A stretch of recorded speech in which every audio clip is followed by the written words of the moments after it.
Good afternoon, everyone.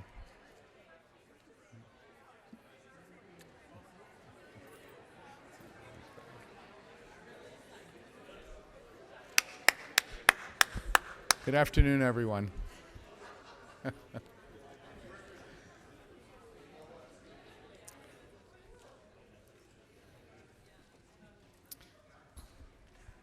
Thank you all for joining us for this symposium on the Rwanda Human Resources for Health program. My name is David Golan, and I'm the Dean for Basic Science and Graduate Education at Harvard Medical School. I also serve HMS as the Special Advisor for Global Programs, in which capacity I've been affiliated with this program from the beginning. And it's a special pleasure to welcome all of you, as well as the Honorable Minister of Health of Rwanda, who will be joining us later by Skype, and so many others who've worked so hard to make this program such a success. This has been conceived as a 7-year initiative launched in 2012, currently on track to train over 400 physician specialists and strengthen the skills of approximately 4,300 nurses in Rwanda, tremendous scale, while also developing new training programs in dentistry, hospital administration, and global health delivery. A consortium of 26 academic institutions from the United States has been deploying faculty to Rwanda, approximately 100 faculty per year since 2012, across a wide range of health-related disciplines, including medicine, dentistry, nursing, midwifery, health management, and global health delivery. Many different clinical specialties have been involved, including anesthesiology, surgery, dentistry, emergency medicine, internal medicine, pediatrics, and others. Led by Harvard Medical School and Brigham and Women's Hospital, 7 Harvard-affiliated academic institutions have in aggregate deployed over 50 faculty members to Rwanda since 2012. In addition to HMS and the Brigham, these academic institutions include the Harvard School of Dental Medicine, Boston Children's Hospital, Beth Israel Deaconess Medical Center, Massachusetts General Hospital, and Massachusetts Ioneer Infirmary. Really a tremendous Harvard-wide collaboration. HMS and the Brigham have been involved since the beginning of the HRH program, and our faculty have helped the Ministry of Health in Rwanda with its design and its launch. This program is a terrific example of our joint institutional commitment to strengthening health service delivery in Rwanda, and is being implemented as part of the important work of the Department of Global Health and Social Medicine at Harvard Medical School, the Division of Global Health Equity at Brigham and Women's Hospital, and Partners in Health in Rwanda. Harvard Medical School couldn't be more proud of our collaboration with the Ministry of Health, the Brigham, and other HMS-affiliated institutions, as well as Partners in Health, in this groundbreaking program. Welcome again to this symposium this afternoon, and thank you very much for participating.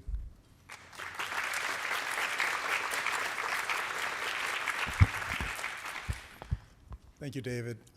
I'm Paul Anderson. I'm the relatively new Chief Academic Officer at Brigham and Women's Hospital. And in this role, one of the things I try to do is to get Harvard investigators and hospitals to work together in an efficient way. And it's sometimes hard to do, but if we put a lot of money in the middle of the table, we can do it, or if we have a really good cause. And I think if you look at all the Harvard institutions that are associated with this, there's not a lot of money on the table, but it's a really good cause. And we're really proud to be working on this together with you. I just have a few comments to make. Over the past 4 years, we have collectively deployed over 50 faculty members, half of whom remained for a full year in Rwanda or returned for more than a year.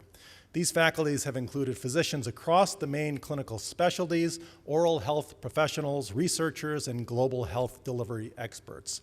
In Rwanda, they've partnered with their local colleagues to mentor and supervise local trainees at point of care, participated in curriculum development and classroom teaching, and generated new knowledge through research and scholarship. The HRH program is fully aligned to Harvard Medical School's mission of creating and nurturing a diverse community of the best people committed to leadership and alleviating human suffering caused by disease, and of serving our neighboring national and global communities, and to the Brigham and Women's Hospital's mission of transforming the future of healthcare through science, education, and compassionate care, both locally and globally. While working with the Ministry of Health to strengthen Rwanda's health system, the 7 Harvard-affiliated academic institutions have also benefited from their participation by providing opportunities to their faculty and trainees to engage in global health activities and related scholarly pursuits, by establishing long-term partnerships and collaborations with Rwandan academic institutions, and by building the administrative and mentorship capacity to support global health initiatives beyond the HRH program. As the HRH program enters its final 3 years, we look forward to helping Rwanda build a world-class health system that serves as an example of leadership and health care delivery for the whole continent of Africa and for the rest of the world. Thank you all for being here today.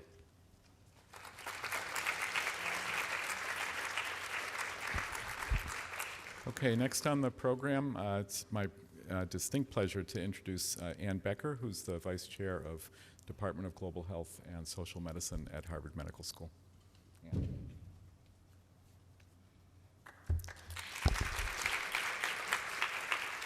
Thank you, and good afternoon.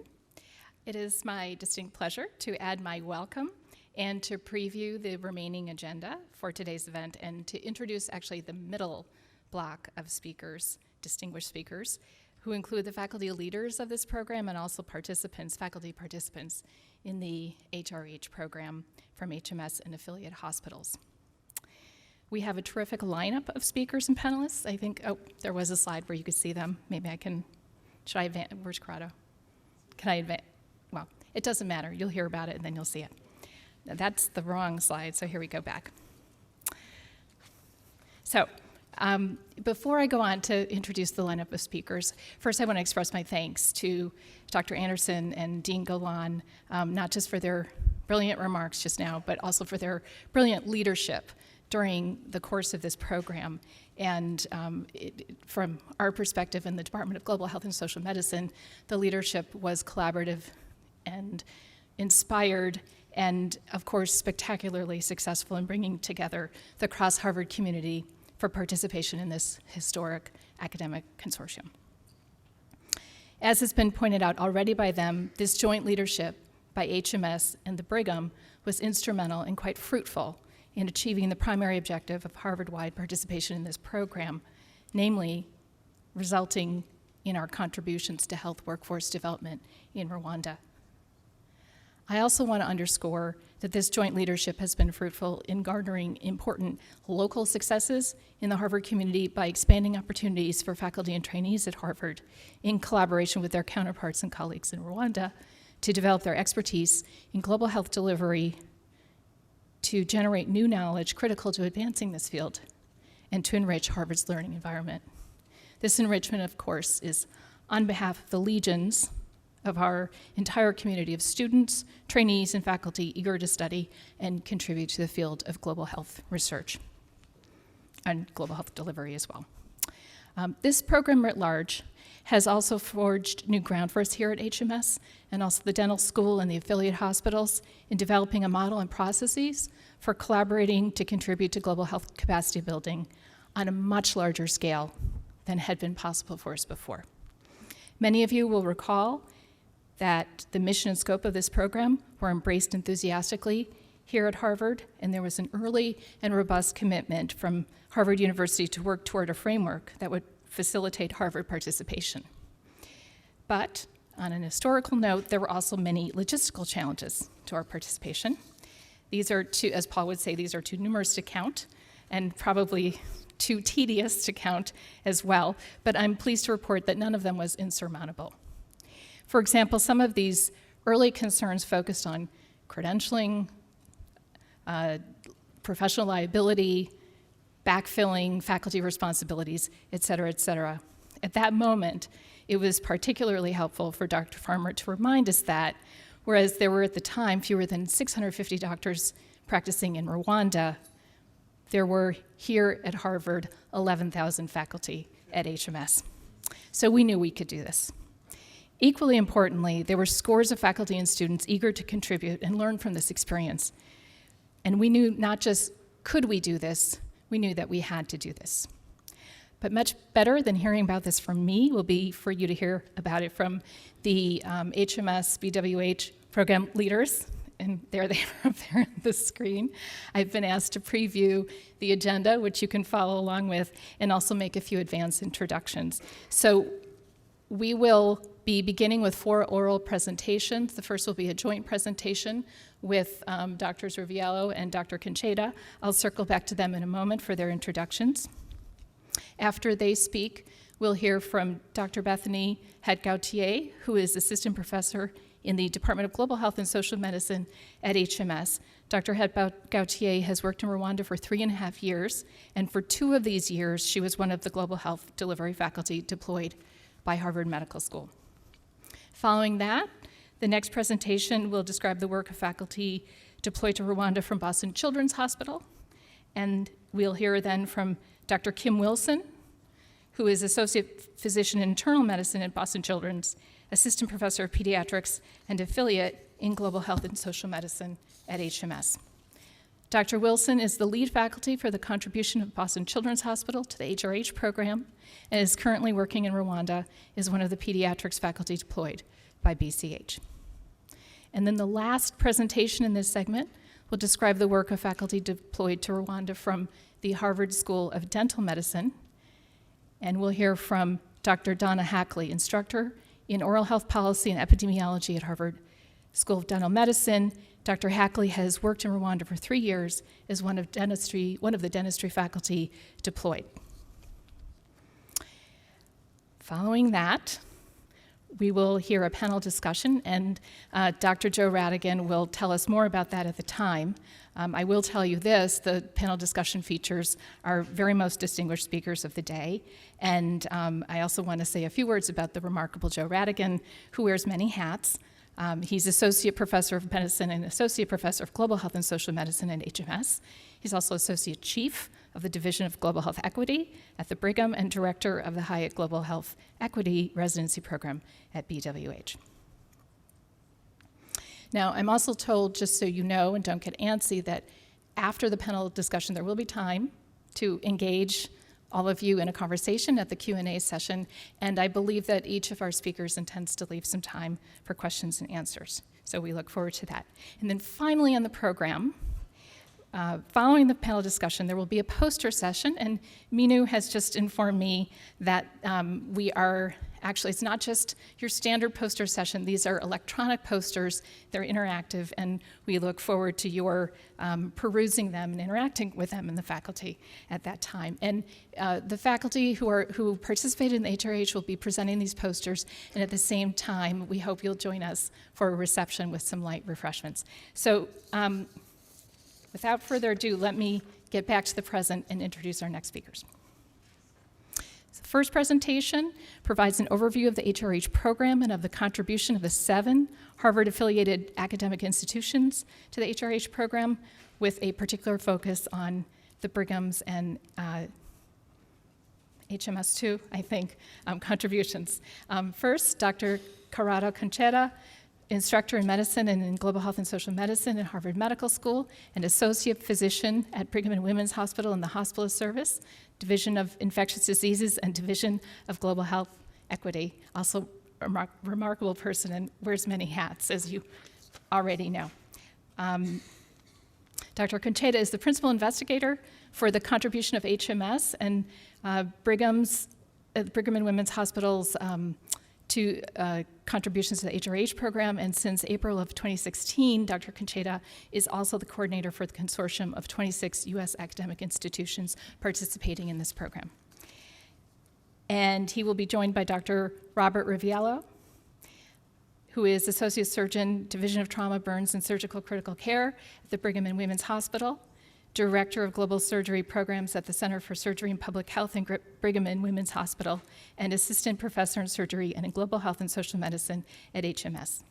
Dr. Riviello is the Principal Investigator for the contribution of Brigham and Women's Hospital to the HRH program and has worked in Rwanda for the past 4 years as one of the general surgery faculty deployed by Brigham and Women's Hospital. Please join me in welcoming Drs. Concheta and Riviello.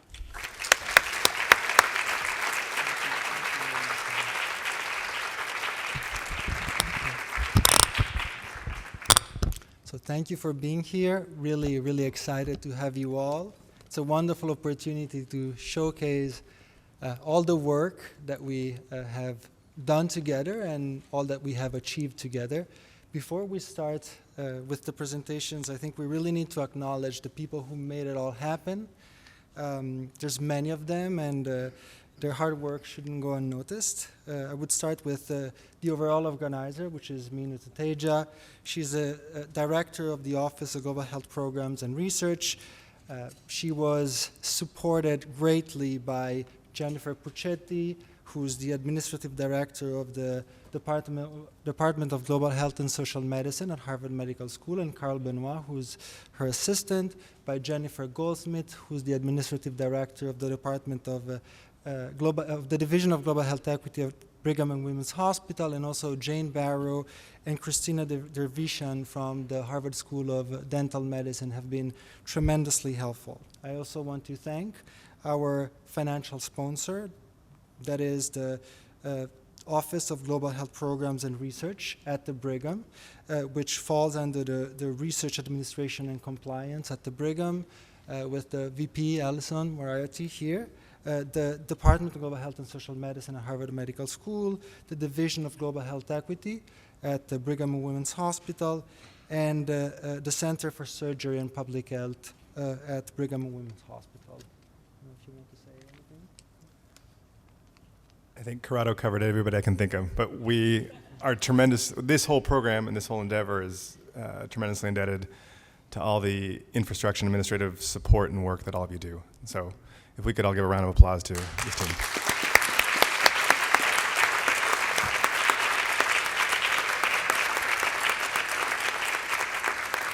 And just to add to that, I think what was exciting is that it wasn't a few individuals, this was like whole institutions that were working together. Okay, so I think we can get started with the presentation itself and talk about the HRH program. HRH stands for Human Resources for Health in Rwanda.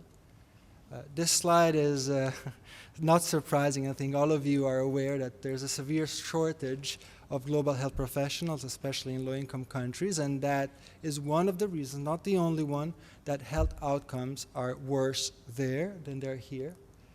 The good news is that over the past 5-6 years, there have been a series of health professional training initiatives, of which the HRH program is the last iteration, or one of the most recent, that are trying to address this very complicated and overwhelming issue differently. Now, those are different initiatives, but there are some similarities between them, some overarching theme that I think can be summarized as following: an emphasis on aligning with to local priorities, joint planning and coordination, an emphasis on scale and impact, on funding flexibility, country ownership, the type of training, really competency-based training with a lot of pedagogic innovation to go with it, not just trying to train folks, but to strengthen the institutions that are supposed to do the training in the first place, and then leveraging these partnerships to start new ones that outlast the duration of the original one. If you write down the list of all the stakeholders who play in the global health arena, there's lots of them, and they all do good work. The way they work together is not necessarily the most functional way to work together. You have your donors, your development agencies, you have your NGOs, you have governments, both local governments that want to strengthen the health system and train health professionals, and donor governments. You have academic institutions, NGO, and they all contribute to training health professionals. I think the HRH program and some of these other health professional training initiatives have changed a little bit the way that all these stakeholders work together. So if you allow me some animations, business as usual would look a little bit like this. You have the Ministry of Health that decides how many health professionals they're going to need and what type. You have the local health professional schools that train the health professionals, and there's an ongoing conversation between the two to make sure that the local health professional schools train enough health professionals and the right type. Sometimes the local health professional schools fall under the Ministry of Health. Most of the times, like in Rwanda, they fall under the Ministry of Health. You have foreign governments that provide some financial support. You have US academic institutions that want to help with training. Sometimes they do get training directly from the government. There's NGOs that sometimes do training. And sometimes they do get funding directly from the government. And if you add it all up, it can be quite dysfunctional. Now, this is not a critique necessarily of the individual stakeholders, although some of them sometimes deserve the critique. It's more a critique of the system. It's more a critique of the way in which all the stakeholders were together. And Rwanda has been extraordinarily successful at changing this. And there's a reason why the HRH program started in Rwanda and not elsewhere, because Rwanda has been really good at improving coordination, at joint planning, at aligning the contribution of the individual stakeholders to what they need.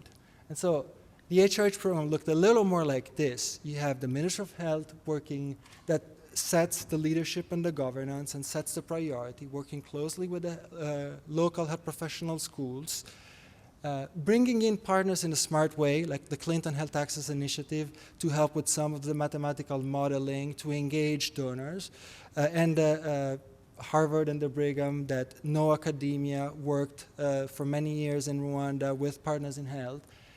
The other US academic institution in a highly harmonized and coordinated fashion, and then the donors to fund the whole thing so that everybody works towards a shared vision.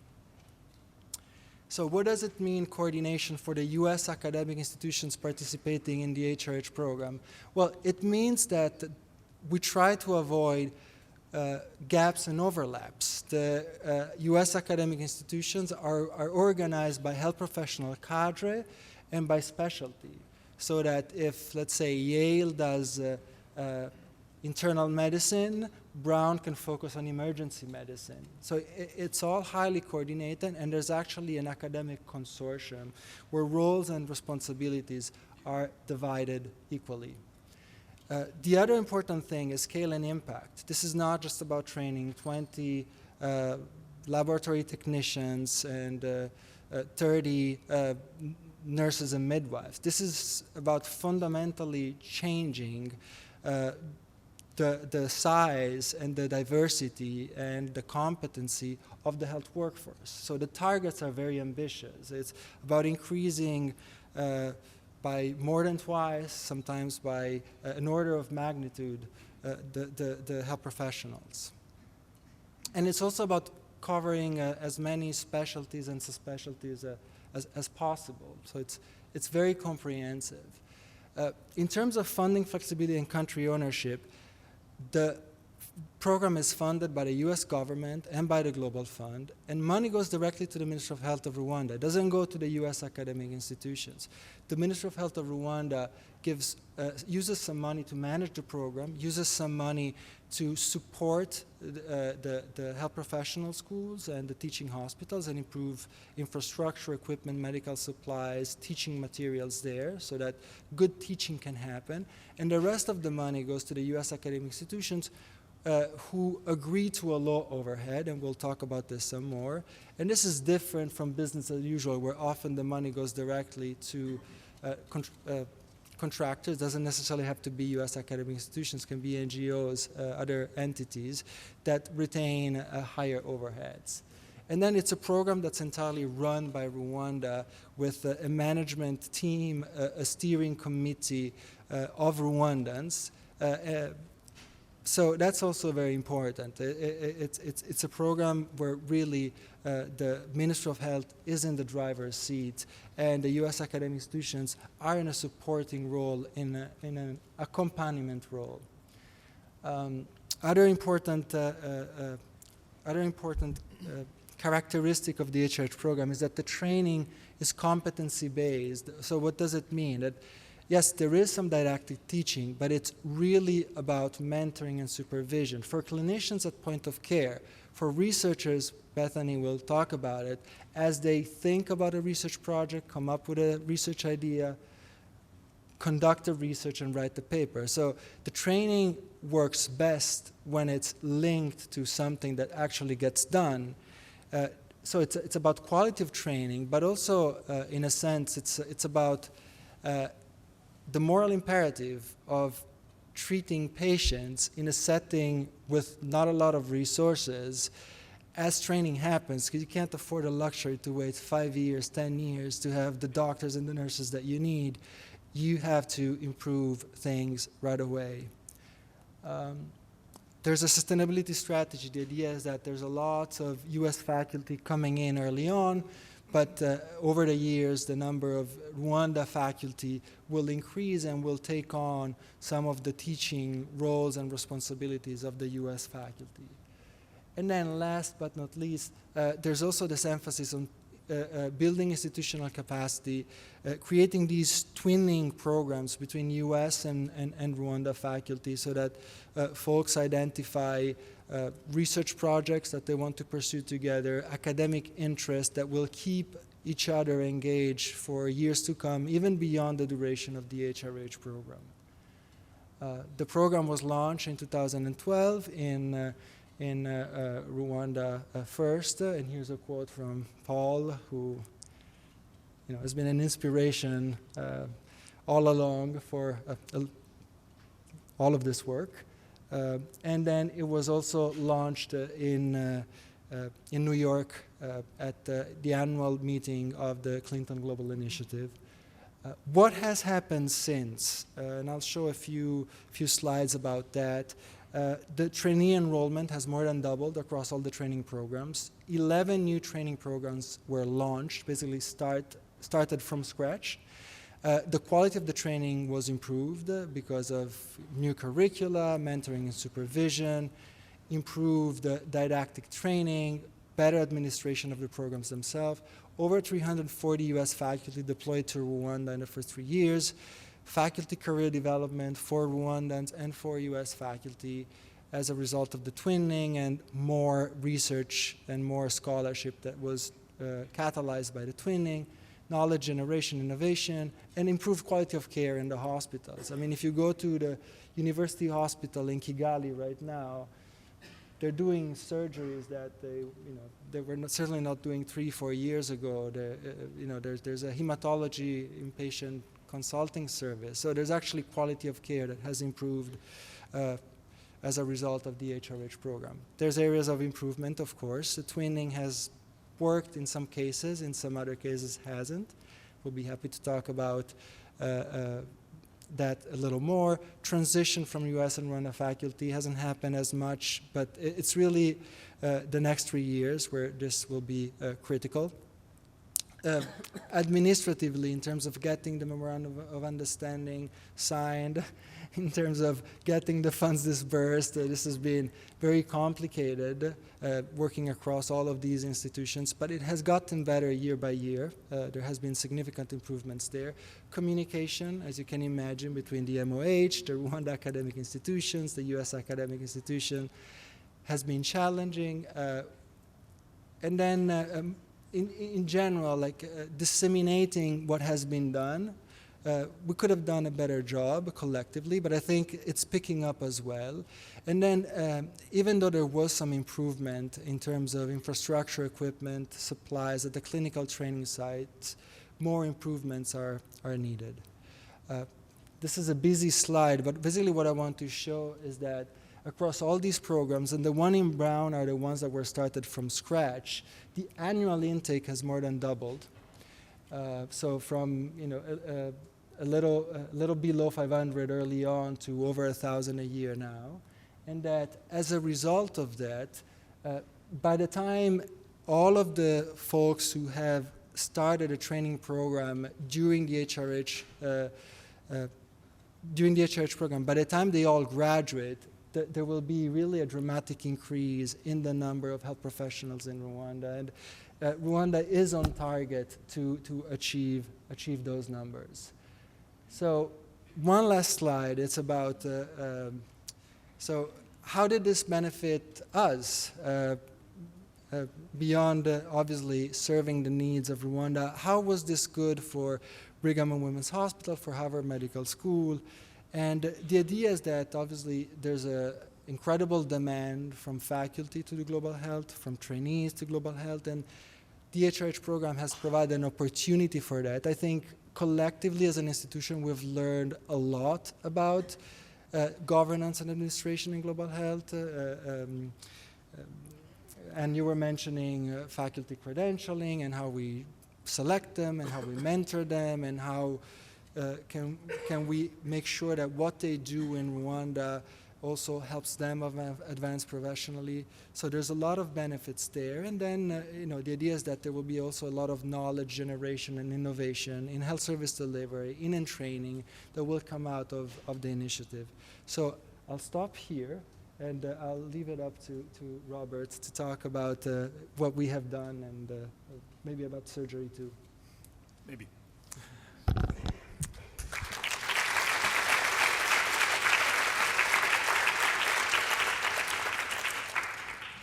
So good afternoon. I'm just following on from where Corrado left off. You saw this slide earlier.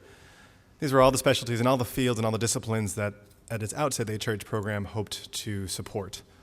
The boxed areas are all the areas that this community here, Harvard and all its affiliated institutions, have supported. So essentially everything but nursing, because we don't have a nursing school. And perhaps that's in the grand plan for the future of our institution. This takes a lot of effort. You've already heard several times, 7 institutions. How you put all that together took some work. I mean, at the beginning, this was a spark of an idea between a future minister and a director of the Clinton Foundation and a future program coordinator over here. But how to pull it all together required a lot of infrastructure and governance and oversight. And so this also goes to the thanks that we gave at the beginning. This is our simplified organogram that we redeveloped in year 2, and there's a expanded one which takes about 4 sheets. But in there is the oversight of Dean Golan and Dr. Anderson. There's the administrative infrastructure represented in Jen Puchetti and Mino Teteja. And what's buried in those boxes, the big boxes at the bottom, is all the lead specialists who have gone out and recruited and mentored young faculty, older faculty, who are then mentoring Rwandan faculty and students of various levels. Similar, so on the light blue side, you've got all the clinical fields and all the Harvard-affiliated hospitals. On the crimson side, you've got Harvard Medical School with the global health specialists and the Harvard School of Dental Medicine. And you'll be hearing more about them in about half an hour. But to get to all those specialties and all those boxes, it also required a lot of people and a lot of different kinds of people. I'm going to go off script because there's a bunch of you people here.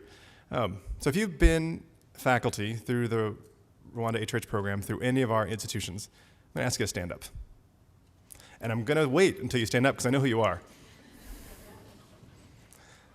So can we give a round of applause to these folks? And don't sit down. Wait, stay standing, stay standing.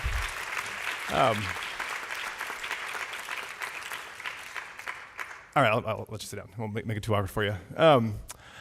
I learned from a friend of mine who's also a mentee of mine, who's also in this room, who grew up with a college football background, that sometimes it's more than the X's and O's. You also need the Jimmies and Joes. And so you saw the X's and O's in Harvard, in Corrado's part, the Grand Master Plan, the strategy, and that's you still got to keep working those X's and O's around the field. But if you don't have the Jimmies and the Joes and the Janes and the Joannes, and the Jens, a lot of them, this doesn't work. And so this has been the contribution of all the Harvard affiliated folks by colors and by percent FTEs. And Harvard, throughout most of this program, has been the leading contributor of faculty to the Rwanda program. And it's huge diversity, global health, a lot of different medical specialties, dentistry, anesthesia, et cetera. So I'm a surgeon, as has been said before, and I've had the privilege of working with almost everybody who stood up in this room.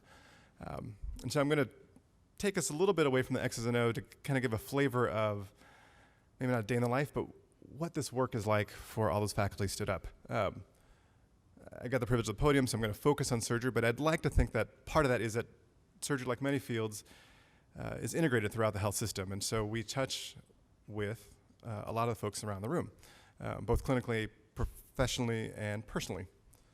On the personal note, we've got spouses in the rooms, and we've got housemates in the room, and we've all shared cars and bought them from each other, and had late nights and early mornings, etc. Couches, and I won't go any further. So what does this work entail for the faculty? Well, the primary goal is to develop new cadres, strengthen cadres, and increase the output of health professionals. So people ask me all the time, what are you doing in Rwanda? And I say, well, my job description is the same as it is at Brigham, except maybe you put education as the top bullet and your clinical delivery as the second bullet. Otherwise, the same, the difference is context, right? So there's a lot of didactic teaching, which, actually I'm gonna go back up for a second. There's a lot of didactic teaching in spaces that more or less work for teaching, but are often crowded and not ideal, not as luxurious as this place. There's been a big focus that HRH has brought into competency-based training. So simulation has looked like that. The University Teaching Hospital Kigali has this little brick building here on the left lower quadrant, radiologically, that was there and had a paint job, and not only HRH, but largely HRH faculty supporting Rwandan faculty have filled that space out with people and skill acquisition and discussions, which has been, I think, greatly enriched the postgraduate programs. We're clinician educators, so most of our teaching happens on the ward. This is not a photo of just surgeons. I think there's only one surgeon in all this, and she's hiding buried behind a lot of residents. This is also emergency physicians and radiologists and pediatricians, and we all work together on a daily basis. And these pictures show a bunch of North American educators training Rwandan students. What's actually happening is Rwandan students and Rwandan professionals are training North Americans, and North Americans are training North Americans, and Rwandans are training Rwandans. And but this is the milieu of our work. We're surgeons. We not only like to operate, hopefully, we believe that operating helps folks. And this is also our setting. It's not the same as next door or 4 miles down the road. The skill sets required to do this kind of work is maybe not different, but it's an additional layer of being able to contextually bring yourself into another theater space. We are, the faculty to student ratios is in that middle photo are very off. I think Paul Farmer was quoted as pointing out that we have 11,000 faculty and Rwanda has 600 doctors. So the ratios are off. We had to figure out ways to effectively transfer skills and knowledge when you've got a whole bunch of people looking over your shoulder. So some of that can look like other kinds of innovations. One which has come out, and this is, I think of as one of the HRH spin-offs. Non-technical skills in health professions and in clinical delivery is a growing understanding. It started with, in our world, with safe surgery and checklists and things like that. We also realized that how we comport ourselves, our awareness of situation, leadership, and communication skills probably ties as much to patient outcomes as does where we put that stitch and what the dose of the chemotherapy is. In the last couple years, a non-technical skills system of understanding and now curriculum has been developed in Rwanda for the Rwanda setting. And I can't play them for you now, but there's a great set of videos being developed by Rwandan film school students working together with our residents and fellows from here who've worked together with our faculty there. So not the primary job of HRH, but one of the spin-offs, one of the hamburger helper, if you will, of HRH, that it's bigger than what the initial funding was. Pedagogic innovation, number 2. So who here has been a postgraduate trainee in North America, i.e. a resident? And we all have taken in-service training exams. In Rwanda, that didn't exist, at least not in surgery. For the last 2 years, the Rwandan surgical residents have sat for the American Board of Surgery in-service training exam. Is it the best test for them? No. Is it the best test we can identify for them? I think so. It's standardized, puts them low on the curve, but they can follow themselves out year by year, and they can compare themselves, benchmark themselves with their colleagues. It's also the only country in the only low-income country that is currently offering ABSITEs to its residents. If I remember correctly, the pediatric residency has done the American in-service training exam for the last 3 years at the University of Rwanda as a result of this. But this is actually what we're paid to do, is mentorship. And mentorship comes in all sorts of forms. We've talked about it in twinning, mentorship with residents, co-mentoring. And it's kind of an always-on situation. You've got phenomenal chief residents on the far right over there, Ajid, with a Dr. Kirchi, pediatric surgeon, who is going to be a superstar. He's one of the smartest people I've met. You've got faculty that we co-mentor with, Dr. Faustin Didinganya in the lower, again, radiologic left lower quadrant, my twin, who is a visionary for where his department is going. Jen there working with a resident for his thesis project, which every single one of them have research to complete and present to an academic board. So these are the first set of numbers that I'm presenting. I think these might be the last set of numbers I'm presenting. The end goal of this, of course, is to provide more and better healthcare for destitute, sick, and injured people in Rwanda. But to do that, you need the Jimmies and the Joes. And so these are our Jimmies and Joes currently. If you look at this graph, the earliest year is the number of residents in surgery the year before the HRH program started. The next year you see a huge spike. 18 new residents joined when this program started. And you can sort of see the march through to this year. Next week, University of Rwanda is giving its end-of-year exams to the finalists, including thesis defense, which is the equivalent of our sitting for your oral boards in your various fields. And Rwanda is going to graduate 8 new general surgeons and 1 new urologist. I just want to point out that's the same number of general surgeons that Brigham Women's Hospital is going to graduate the following week in a program that's only been existing for 10 years and only been supported for 4. And my department at Brigham has 100 faculty. This is what that group looks like on a given Tuesday morning. There have also been other spin-off effects. Research and knowledge generation we can't give credit to, give enough time to in the course of this, but we're happy to talk about it. But it's been in spaces that we wouldn't have expected. Colleagues of ours worked with the pre-hospital ambulance system to help them develop their own databases and ask their own questions to do their quality improvement. Another fellow said, working with surgeons there, said, well, simulation, it's really expensive. You know, you can do this breast simulation for core needle biopsies, but can't you do it with a piece of chicken and an olive? So randomized control trial said you could do that. And we did it in that little brick house. Lots of other research. This is purely self-fulfilling because I'm talking about the stuff that I've been involved in. I apologize. So, kind of wrapping this together, some of the point of this conference today is, great, you know, if this is a program all about Rwanda, then terrific. But it's not just a program about Rwanda. This is a bi-directional, really multi-directional partnership across 26 institutions now, US-based, plus the Rwanda-based institutions. So what have we gained out of it here in Boston? We learned a lot, as been alluded to, about governance and administration in global health delivery and training and capacitating and research. That's included making administrative infrastructure. That administrative infrastructure now, as a spin-off of this, the admin directors from Mass Eye and MGH and Boston Children's and Brigham have started meeting to say, where are all our silos, and can we start making inroads across all the various global health activities, not just Rwanda, so that we can share curriculum for our global health residents and fellows here, so that we can align our work and not compete our work. And I think that's been one of the remarkable side benefits of this program. Human resources, I hope this is not inappropriate to say, but I often think of HRH as academic global health 2.0.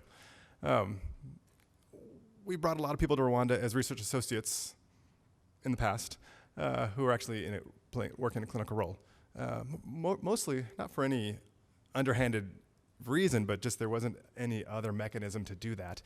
And the size and the scope of this has forced all of us to create some governance and some priorities for certification for uniformity across all our institutions. And finally, the faculty participation is the folks we stood up, had stood up earlier. This program has been remarkable for both launching and advancing academic global health careers across our 8 institutions. For some folks, this was their very first significant engagement.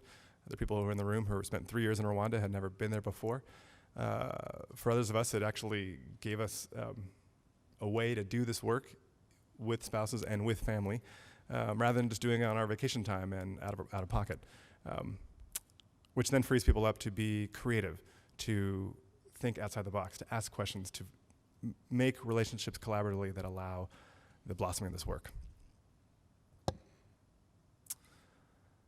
that's some of the people. I've touched on students and trainees before, and there have been a lot. They don't make it into a lot of these presentations. They sort of make it in by those research topics. But this is what they look like. They've come from the undergraduate college. They've come from GSAS, the Graduate Schools of Arts and Science.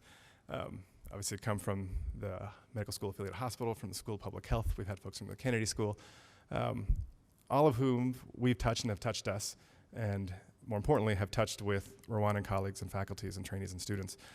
And I believe that that spark of those, beginning of those relationships, some of those will mature to things that are truly innovative.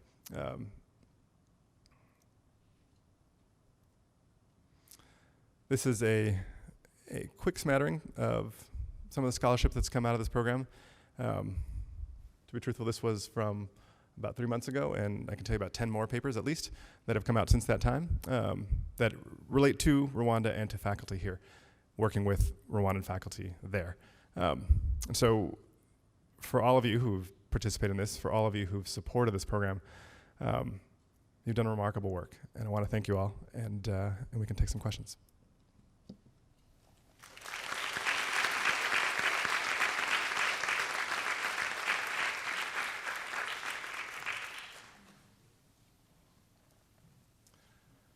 There are mics, so if people have questions, comments, please come on down, and we can take a few for a bit.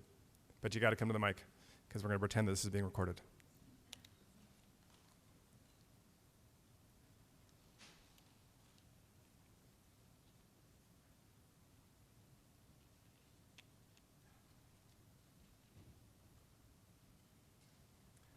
The first brave soul.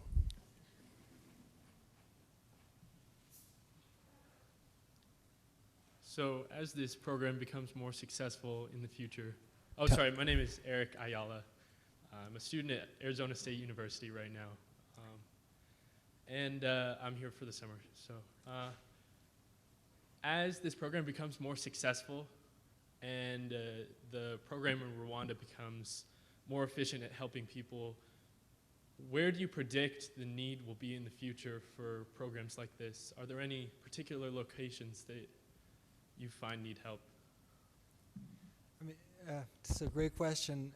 The quick answer is that there's something in the model that potentially can be replicated in other countries that face a shortage of health professionals, and there are ongoing efforts to replicate the EHRH program right now in Liberia for sure. There's early conversations in other West African countries. So the idea is that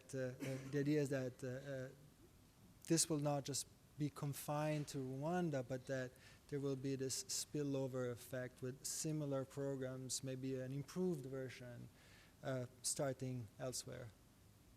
Thank you.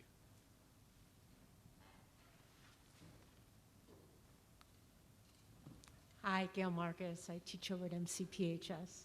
I was fascinated to see that a piece of this is about training management, not just clinicians. And I was wondering if there's a difference in that program versus the training of clinicians that you've implemented because of the different kind of goals? So yeah, you're right. There's a couple of training programs that are about training health managers and implementers, one supported by Harvard. And the idea is so not only to develop the clinical skills, the vertical skills, I guess, the clinical skills that allow patients to receive better care, but also to train the horizontal skills that create governance and administration to make the clinicians more effective. Absolutely. I just want to add that in the first year of HRH, we were about 10 surgeons, and there were 2 health managers, and after a week, I said to Rex, hey, I'll trade you 5 of mine for 5 more of yours. No offense to the surgeons who were there. May I ask one other question? Sure. If someone were starting this kind of program now, what advice would you give them, and what would you do differently? That is a great question. I think that's a great question for the panelists and for the Honorable Minister in particular. I think from yeah, this. Well, I can point to yeah, that's a tough one. There's almost like too many answers. Huh? University engagement. Yeah, I think one of the initially in Rwanda, the program was really championed by the Minister of Health, which is okay. We needed a champion to put it all together. I think the University of Rwanda and the College of Medical Science, Medicine and Health Sciences, and the schools within the college were engaged slightly later. And I think that made it a little hard for them to really own the program and make the most of it.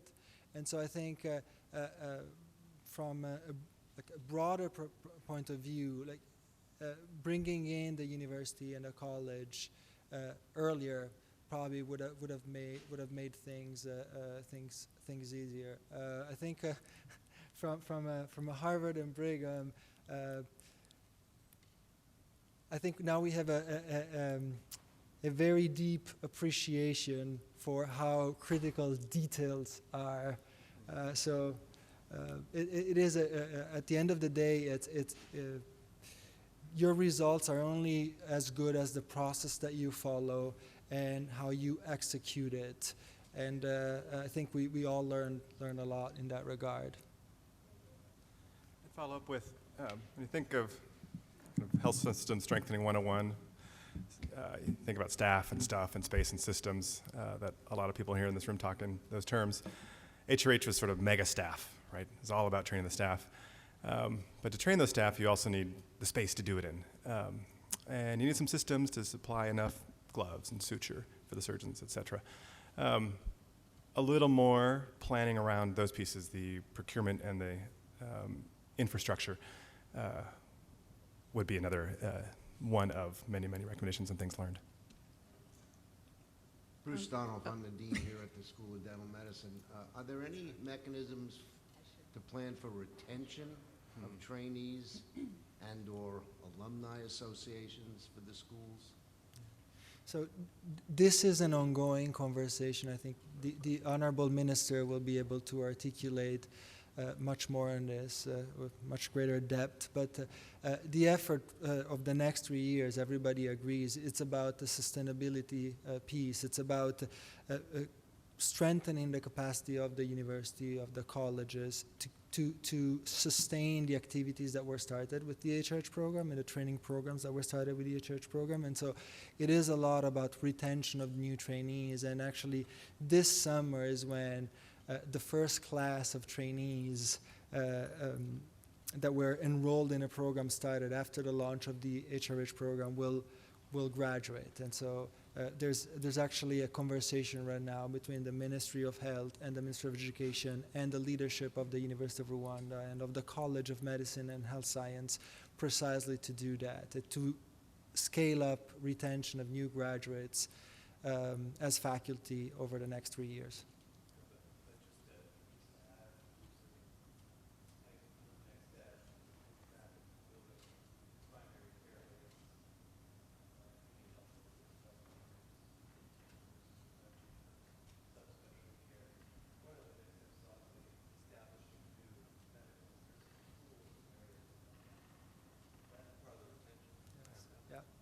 Absolutely, absolutely. Huh? Yes, yeah. So, yes, there's a yes, there's a yeah, yes, of course.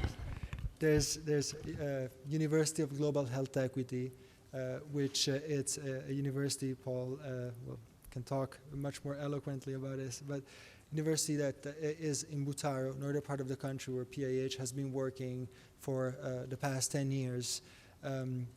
And so it's a new medical school. The first program that was launched is this Master in Global Health Delivery, which was started with some of the resources that the HH program brought in.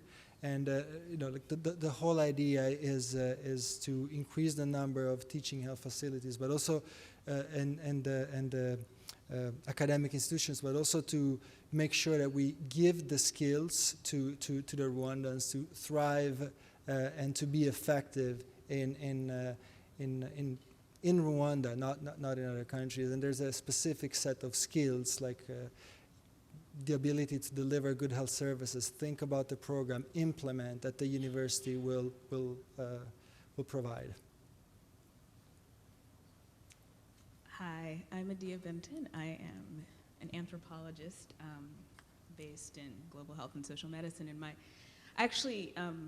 had a different question when I came up here, but as you started to talk, so the first one that I came with, and feel free to answer or not, is I'm interested in the meta-narrative you're presenting here, which is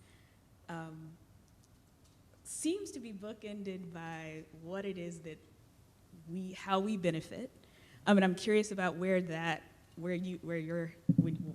you insert yourself in that way, right? Which is to say, what is the benefit for Brigham and Women's, Harvard, et cetera? So there's that piece, but then there's, and I heard it insisted upon more than once.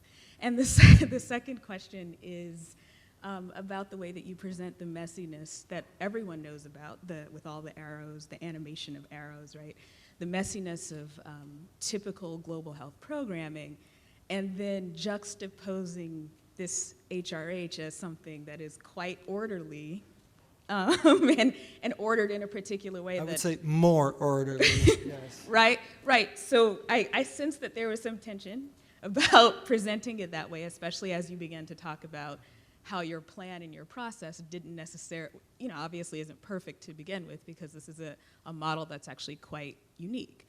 And so I'm wondering, so the question is basically about the stakes of presenting this as a narrative in which all stakeholders, the benefits that are conferred by this program are actually articulated in a particular way, both in the visualization of, I feel like I'm being too anthropological here, but the way the story is being told is interesting to me, because I'm interested in this model of equity, which it pays attention to overheads, which is a fundamentally inequitable thing when you look at how U.S. government and all other government and donors structure the relationships between these places and the West, so to speak, right? So you're actually addressing these things head on.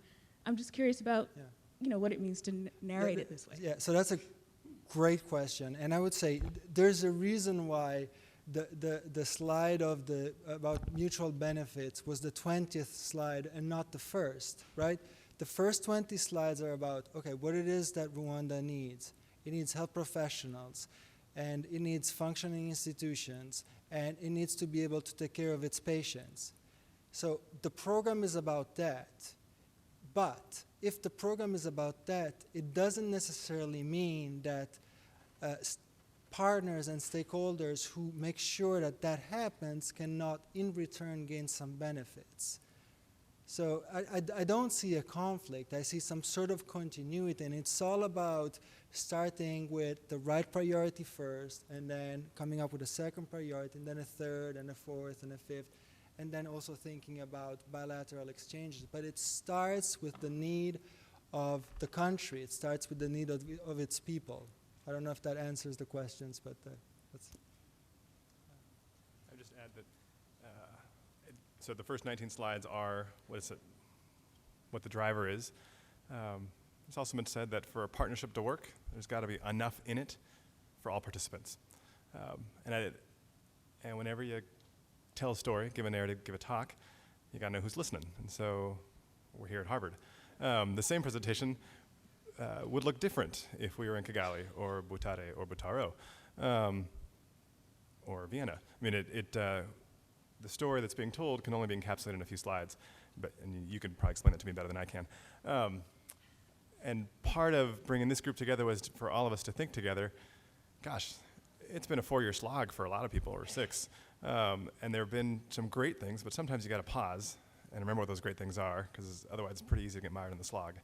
I think some of this is also intended to celebrate what has been great for many people in this room without sweeping under the rug the messiness. I mean, the messiness is there, and we're going back to it tomorrow. So I hope that helps nuance that. And we're up. I think we have to move on to the next presentation, which is Bethany, but we'll be happy to answer more questions after the symposium. Thank you very much.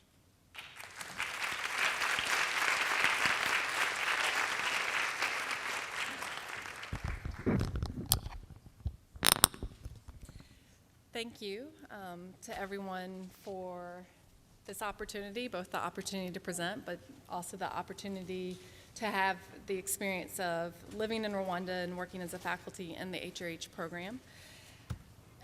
I'm going to describe the work of 3 colleagues, myself, Dana Thompson, and Michael Law, who have been supporting specifically research and research capacity building within the University of Rwanda College of Medicine and Health Sciences School of Public Health. I will not call it its full name throughout the presentation. You'll hear me refer to just as the School of Public Health or the Rwandan School of Public Health. And even though there's been 3 of us in this role, I'm going to focus on, the 3 of us have contributed 1 full-time equivalent over the last 2.5 years. Dana and I split the position for 1.5 years, and then Mike and I are currently splitting the position where I'm actually, you'll see a different shading, I'm actually now based in Boston. I go back and forth to Rwanda, both for this role and some of my work with Partners in Health. And I'll talk a little bit later why I emphasize that point for these research positions. So when we thought about our collaborations with the University of Rwanda and thinking about how we could support their research needs, we spent a lot of time talking about what does it take for a university to develop a researcher. And this has been a very introspective time for me to think about what did it take for a university to develop me as a researcher. This is me in 2002, which I wanted to say was not that long ago, but I'm starting to realize I can't say that about 2002 anymore, where I first realized I wanted research as a career. And it took enrolling in a university in 2003, 5 years of PhD training before I had my first publication, many years after that before I even thought of myself as an independent researcher. I don't really think there is anything such as an independent researcher. So I've thought a lot about what were the investments that Harvard School of Public Health made into me as a researcher. And I think there's some obvious pieces of that. I think mentorship is an obvious investment that you need, opportunity to take courses and learn skills, but there are also some more subtle things that we don't often express. So having an environment where you just have constant exposure to new ideas, new methods, interesting questions, better research than what you're currently doing. Having a supportive and collaborative environment. So when I was a student and I had a first draft of a manuscript, I never gave it to my advisor first. I always gave it to another student to review. And having that environment to support your development was critical. And then this idea of space and entry points. So I was trained in and now faculty in an institution that has so many research grants with PIs who say to students, I have this opportunity, would you like to gain experience through this opportunity? And those opportunities started small, and as I gained skills, those requests became more larger and with more responsibility, just to reinforce my knowledge and increase my confidence. So really, a university has to provide all of these to be able to develop a researcher through training programs. So a snapshot of the School of Public Health in 2013. So this is just before Dana and I first came on officially as HRH faculty. There were 189 students enrolled in 7 degree programs. Many of these programs were new, so the first PhD cohort at the School of Public Health started in 2011. So you can think about, for the students at this time, if they had a question on process, if they had a question on analyses, if they wanted someone to review their paper, they were really limited to who they could go to for support.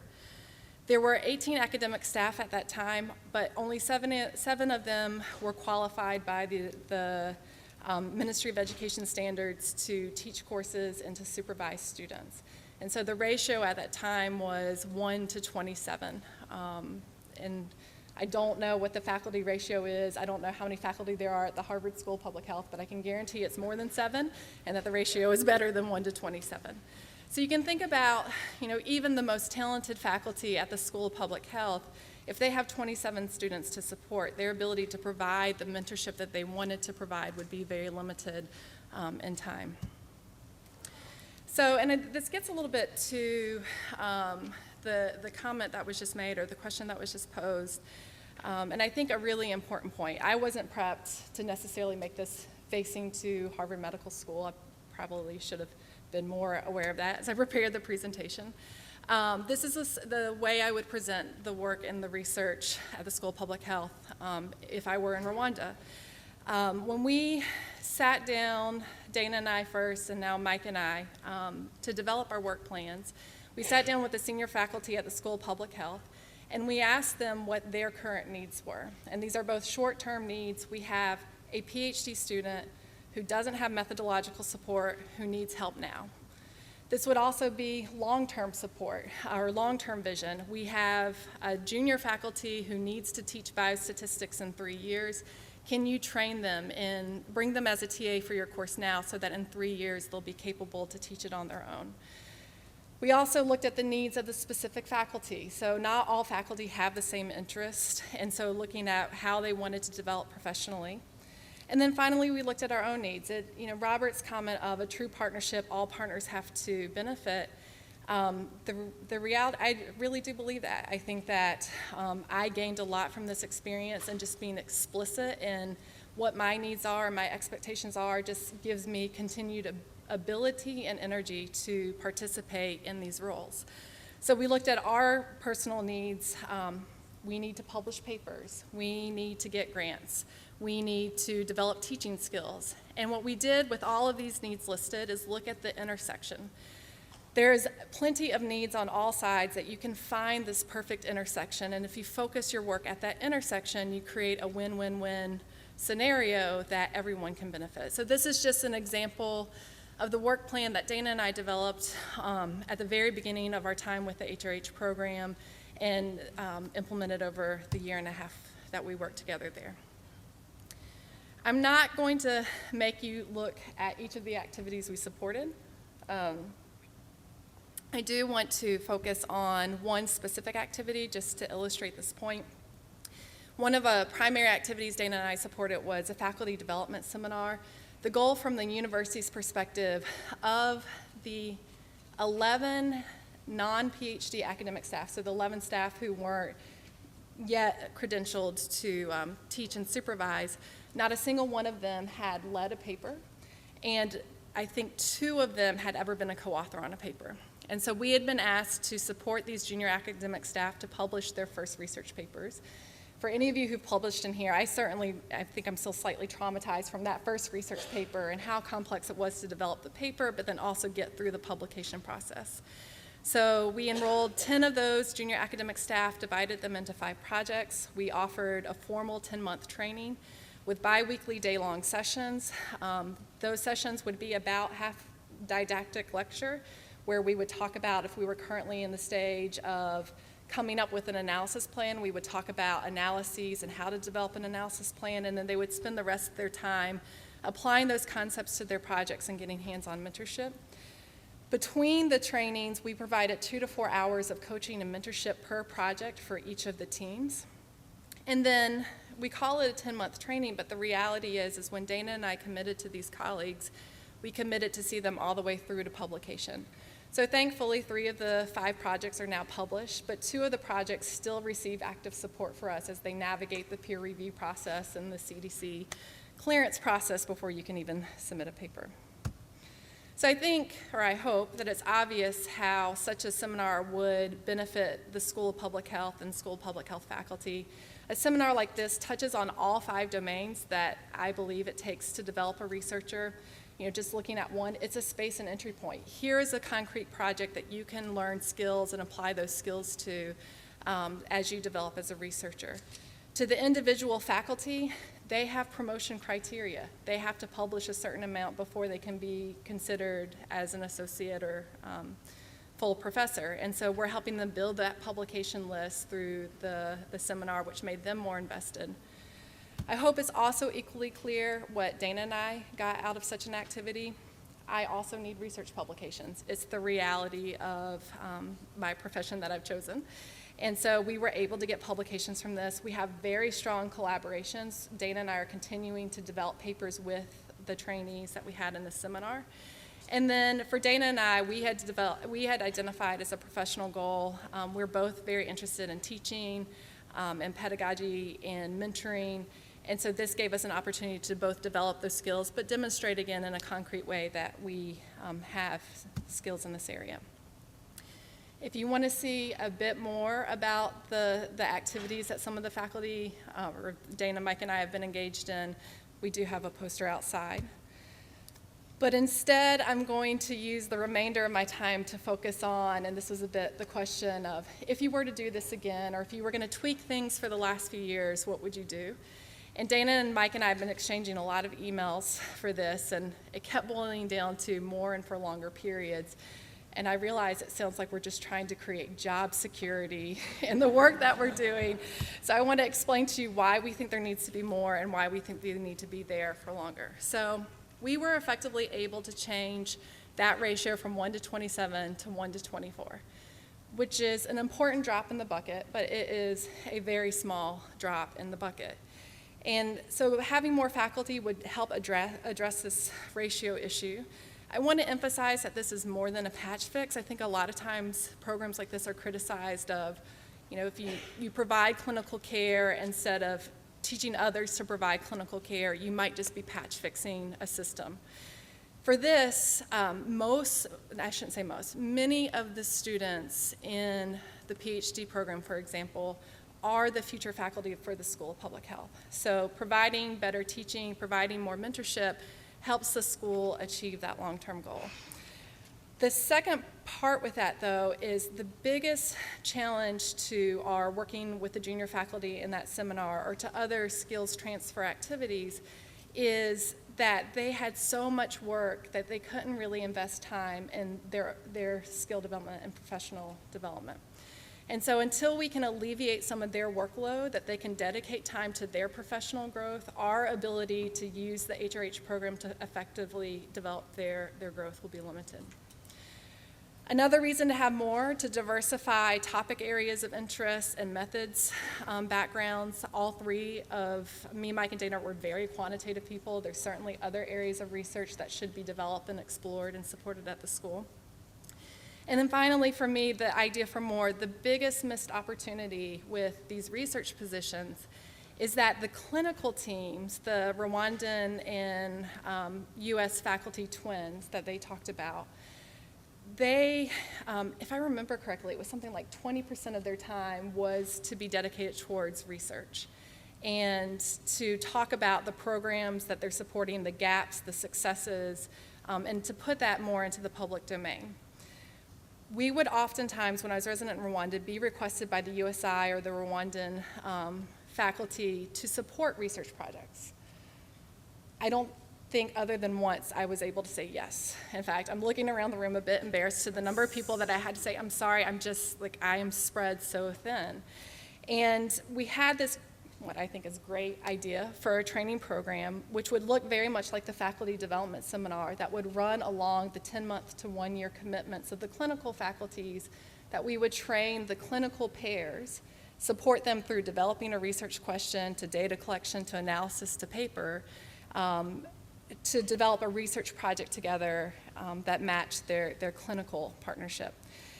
We have experience in training other training programs very similar to that, where we train in pairs, and we find that it's not only effective for developing research skills, It's also incredibly effective for developing relationships. And we talked about how the twinning process, when it works, it's amazing, and it does often work, but oftentimes the relationships weren't there, and this could be another way to nurture communication and growth amongst the twinning teams. But we need more people. For longer periods, already our positions tend to be a little bit longer. Dana and I were there for 1.5 years. I've extended my time with HRH, although in a slightly different way. Mike, thankfully, has agreed to now stay through December, so he'll be there for 1.5 years. And it just matches the time that it takes to really develop research skills with a single individual. But this is a bit deceptive because, as Anne mentioned in my introduction, I'd actually already been in Rwanda for 1.5 years working in the research community. And even though only 30% of my time was dedicated to the HRH program, I was full-time in Rwanda focusing on research. And my ability to be effective on January 1st, 2014 really relied on my knowledge and relationships that we had had for 1.5 years. And so having faculty there for longer periods will be important. It's also important on the back end, and this is just to mention, both Dana and Mike had also been in Rwanda doing training programs prior to their HRH faculty positions. On the back end, it's also important to extend out positions because when I left Rwanda, I was supporting 8 researchers or research teams on 12 different manuscripts. And thankfully, at this point, 1 year later, over half of those have been published, but I still continue to provide support for those teams. And part of my HRH time that's continued to be funded is to be able to see them through to publication. However, Dana's been supporting teams unfunded for the last year. Thankfully, she's incredibly committed to her teams and to this work, but we have to think about as a program whether or not we can expect faculty to go back into their roles at their home institutions with still so much mentorship responsibility unfunded. So to be able to do this, we need to think about hiring individuals who can be in country longer, supporting faculty beyond their in-country time, and then to also I strongly recommend that we start looking at overlap between positions so that if Mike comes in country, he can learn from our experience before he's left to be, not on his own, I mean, we get a lot of support, but before he's left to be functioning more independently. So specific additional recommendations, in order to have more and for longer periods, we need to expand our ideas of who we can engage as U.S. faculty. So currently the goal is to have at least in the research, mid-career research faculty. Already, the HRH program has been flexible in who they would consider to come.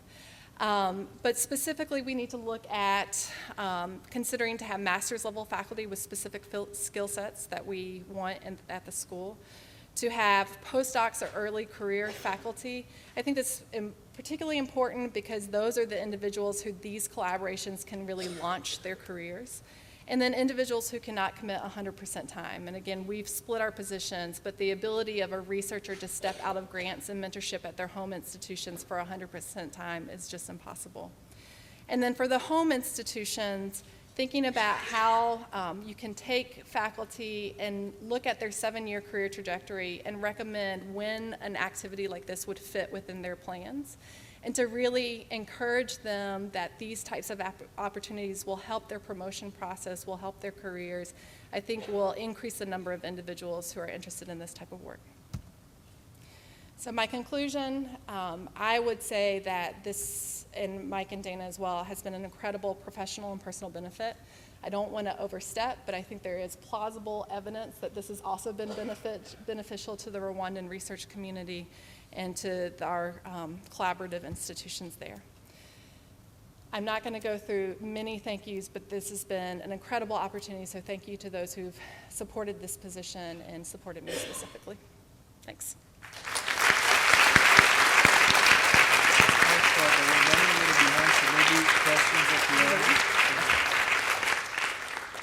Because we're running a little behind schedule, and at 3 we have this event with the Honorable Minister Skyping in from Rwanda, I think we can go ahead with the next presentations, and then there will be time for questions at 4:30 when we all mingle and have drinks and aperitif. Okay? So maybe the next.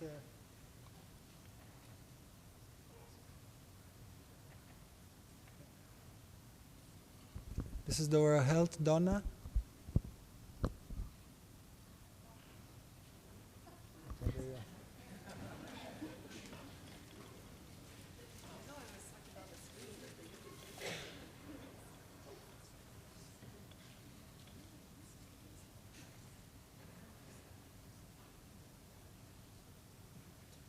Thank you.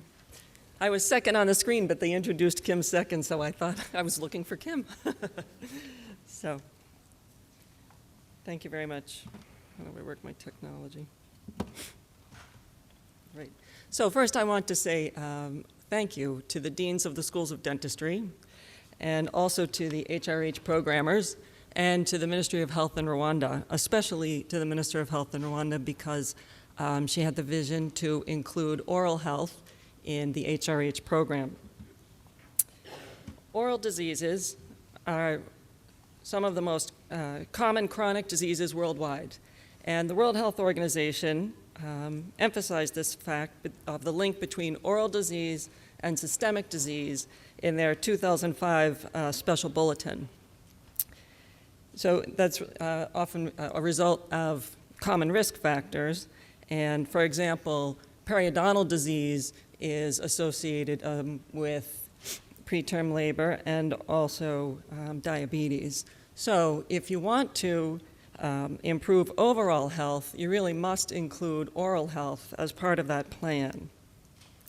Now, this doesn't minimize the fact that globally, dental caries and periodontal disease are the most common oral ailments, and that oral pain is the leading cause for patients to present in clinics in Rwanda. We don't really know the burden of oral disease in Rwanda. We have a sense based on what we know about surrounding countries. For example, Uganda has an 80% caries prevalence rate in young people. Tanzania is 65%, and Burundi is 50%. So we assume that Rwanda is having a similar caries prevalence rate. Some limited local studies offer glimpses of the caries and periodontal disease rates, and they support that idea as well. We are conducting the first national oral health study in Rwanda, and data collection should take place in November of this year. So that will be terrific because it will give us the first genuine snapshot of the burden of oral disease in Rwanda. So we know that oral health is important for overall health, and we're fairly confident that we have a sense of the burden of oral disease in Rwanda. So what is the workforce in Rwanda there to treat this disease? If we look at the dentists who are registered at the council in Rwanda, and we separate out the specialists, and we take out HRH, and we take out the names of those who have left Rwanda, we're left with 28 dental surgeons. For a population of 11.34 million, that's about one dentist for every 405,000 people. And if you keep the specialists and the dental therapists in there, we have about one oral health provider for every 48,000 people. So obviously, we're in great need of training oral health providers, and I'm so grateful that the Minister of Health in Rwanda had that vision and recognized that need. And that's why she called for the beginning of the dental surgery program, the dental school in Rwanda. So I'd like to introduce you to the deans at the dental school. We have Dean Mumena and Vice Dean Agnes. They assumed their positions on March 1st. And up to this point, we had been led by our inaugural dean, who was our dean at the launch of the school, Dr. Ibra Mumuza. And I tell you that the deans have worked tirelessly, very hard, and I'm impressed with their commitment, their energy, and how they've handled some very challenging situations. We also have our U.S. institution, HRH faculty, and I'm so proud of dentistry because almost all of us are here today. So when I say your name, please stand up quickly. Jane Barrow, part of our directors and founders. Jane. Valley Meeks. That's okay. I'll call them out and you can clap at the end so we save time. Nope, stay up, stay up. Jane Barrow, Valley Meeks, Brittany Seymour, Christina De Dervishian, myself, Marie Johnson, Brian Swan, Sausan Sally, John Michael Ray, Carl Self, LaDon Basiri. Terrific, that's our group. We're in from Texas, Baltimore, Minnesota, all over. So that's our team. If you have questions about dentistry, there they are. Thanks. Thomas and Eliana are on the ground now. John, Muhammad, and Peter are lined up to go in the coming months, and there are a few others in the pipeline that we hope to bring on board. Now, it's not the job of HRH faculty to teach students necessarily or see patients. Our focus is really faculty capacity and building infrastructure. And the reason is that when HRH ends, we want to have the program be sustainable. So as HRH faculty, we try to support the School of Dentistry in the 3 pillars in their mission, which is education, research, and oral health services. So in terms of education, we supported them in the launch of the new School of Dentistry and the BDS program. We create and refine curriculum, we increase faculty teaching capacity, improve training infrastructure, and build organizational structure. In terms of research, we're trying to help them build their research infrastructure, as some of the research areas that we're looking at are, like I said, understand the burden of oral disease in Rwanda. We also would like to conduct a workforce survey to find out where people are working, why those who are not working, and in combining that information with the National Health Survey, perhaps offer some advice on policy and planning for the future. And lastly, oral health services. We want to evaluate the training sites where our students rotate, and we want to discern, understand the outcomes of our outreach and how the impact is for our students, for our faculty, and for the communities that we serve. And also encourage collaboration between the 2 dental associations and the university, as well as the university and other partners in Rwanda. So those are the directions that the HRH faculty works in support of the pillars in the School of Dentistry. Relationship building is key.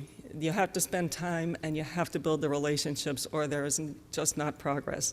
And I bet that everyone who stood up here can agree with me and give you a wonderful story of relationship building. Most of us are here in the photos. We've modified the twinning model. Instead of matching one HRH person with one Rwandan, we have gone to identifying the tasks that each HRH should accomplish. That's based on the dean's recommendations in Rwanda and the directors here in the US institutions. And then the deans will assign a faculty member in Rwanda to each of those tasks. So we have many twins, and they're chosen based on a task-oriented structure. I think it's a great way to do it. It gives us a chance to partner with many people in the program, and I think they feel better about HRH when it doesn't look so exclusive. Another benefit is that it's fun. It's enjoyable to work with so many different people. And by setting the tasks and having the right partner for that task, you're probably going to achieve the task, and it's going to be sustained because they're invested in it. So for a number of reasons, I think our modified twinning model is very successful, actually. We help with continuing professional development courses. Some of them are for licensure credits, and some are internal in the School of Dentistry. And now we have a program where twice a month we do an internal course, and the topics are very wide and varied, from practice management to specialty trainings, ortho, endo, oral surgery, pros, behavior management of children, equipment maintenance, infection control, I mean, the topics are terrific and varied. So we're meeting twice a month with the faculty to boost up the capacity with these courses. As I said, we're also working on the collaborative research, and at the moment, the big one underway will be the National Oral Health Survey. So that's with the University of Rwanda, Harvard University, University of Maryland, and Tufts University. So it's really a terrific collaboration, and it's going to engage the university and outside partners to collect data that will be so welcome and so needed. This past year, we really focused on curriculum development. So the dental therapy program had been running for several years, and when the minister wanted the dental surgery program, curriculum had to be developed. The dental surgery program is 5 years, and we're now at the end of the 3rd year. So the revised curriculum was just finished in December, and it was a tremendous piece of work. And where we are now is each of the faculty is being assigned the modules that they need to teach. And we're helping them in module development, which is planning their syllabus, their lectures, exam questions, how to assess students, which online materials are available for learning. So everything that they need to deliver these modules to the students. And speaking of students, they are a great bunch. They're excited about dentistry. When we first started the program, the students didn't actually know that they were going to be dentists or dental therapists until they showed up on the first day. And now they are applying because they want to be in the dentistry field, they want to be dentists, they want to be dental therapists, and they're excited to be there. They work hard, they have great attitudes, and they enjoy having the U.S. faculty there. I think sometimes they don't know what to make of us, but they seem to enjoy having us and send emails and text messages, and they're very engaged. We have 172 students total in the School of Dentistry, and you can see we don't have any students in year 4 and 5 for the dental surgery program because we're only in our 3rd year. When we are at full capacity, we will be teaching over 200 students at any given time. Which brings me to infrastructure. So to train over 200 students in dentistry, there's a number of places that we needed to ramp up the program, and we're working with the School of Dentistry faculty on these issues. One is classroom space. It's very limited, and there are a number of programs all trying to share the same space. So in the past, the students usually had classes in the morning and self-directed learning or practical experiences in the afternoon. So we're trying to rearrange their teaching schedule so that the classes are taught all through the day and we can maximize the use of the classroom space. Also, if it's a class that has a hands-on component, the theory and the practical activities happen in the same space, in the skills lab, instead of taking a classroom. And digital projectors have been installed both in the skills lab and in the classrooms, so now we have access to more spaces that are adequate for the teaching. We have a computer lab space, which is quite nice. The computers were donated from Kim Harms in Maryland, and they are secured. The room has a monitor. It's now open more hours of the day than it had been, and the university is trying to improve the internet so that the students can get to the online resources that we're telling them they need to reference. And if they get good internet and an improvement there, I think all of us who work on that campus will be very happy. We also have a new video conferencing room, which is terrific, and we can teleconference anywhere now. So we're very well connected with IT. We have 2 dental labs. The one on the left, that's Dr. Isaac, and this is our preclinical skills lab. We have 13 functioning stationary units and 5 portable units. On the right is our new prosthetic lab. We do have a lab technician, and he's quite well trained. We're working on securing equipment. At the moment, we can pour models and trim models. We can make mouth guards and acrylic dentures, but we don't have the capacity to do any castings. So right now, we're working on a plan to renovate that room and secure the equipment that we need to have a fully functioning prosthetic lab. When Marie and I landed in Rwanda in August of 2013, we were the first 2 on the ground, and in the teaching clinic, there were 6 chairs for all of the students to share. And the faculty was when they were in clinic, they were teaching and seeing patients and supervising students at the same time. So over the course of these 2.5 years, we have been able to separate it out, so the faculty has designated patient care time, which they enjoy, and designated teaching time, which is great for the students and for the patients. The space also, we've gone from 6 chairs to 14 chairs, 14 functioning chairs, and 1 that's stationary that we can use for exams and consultations. So our teaching space has grown dramatically for the students in clinic. Recently, central sterilization was just renovated.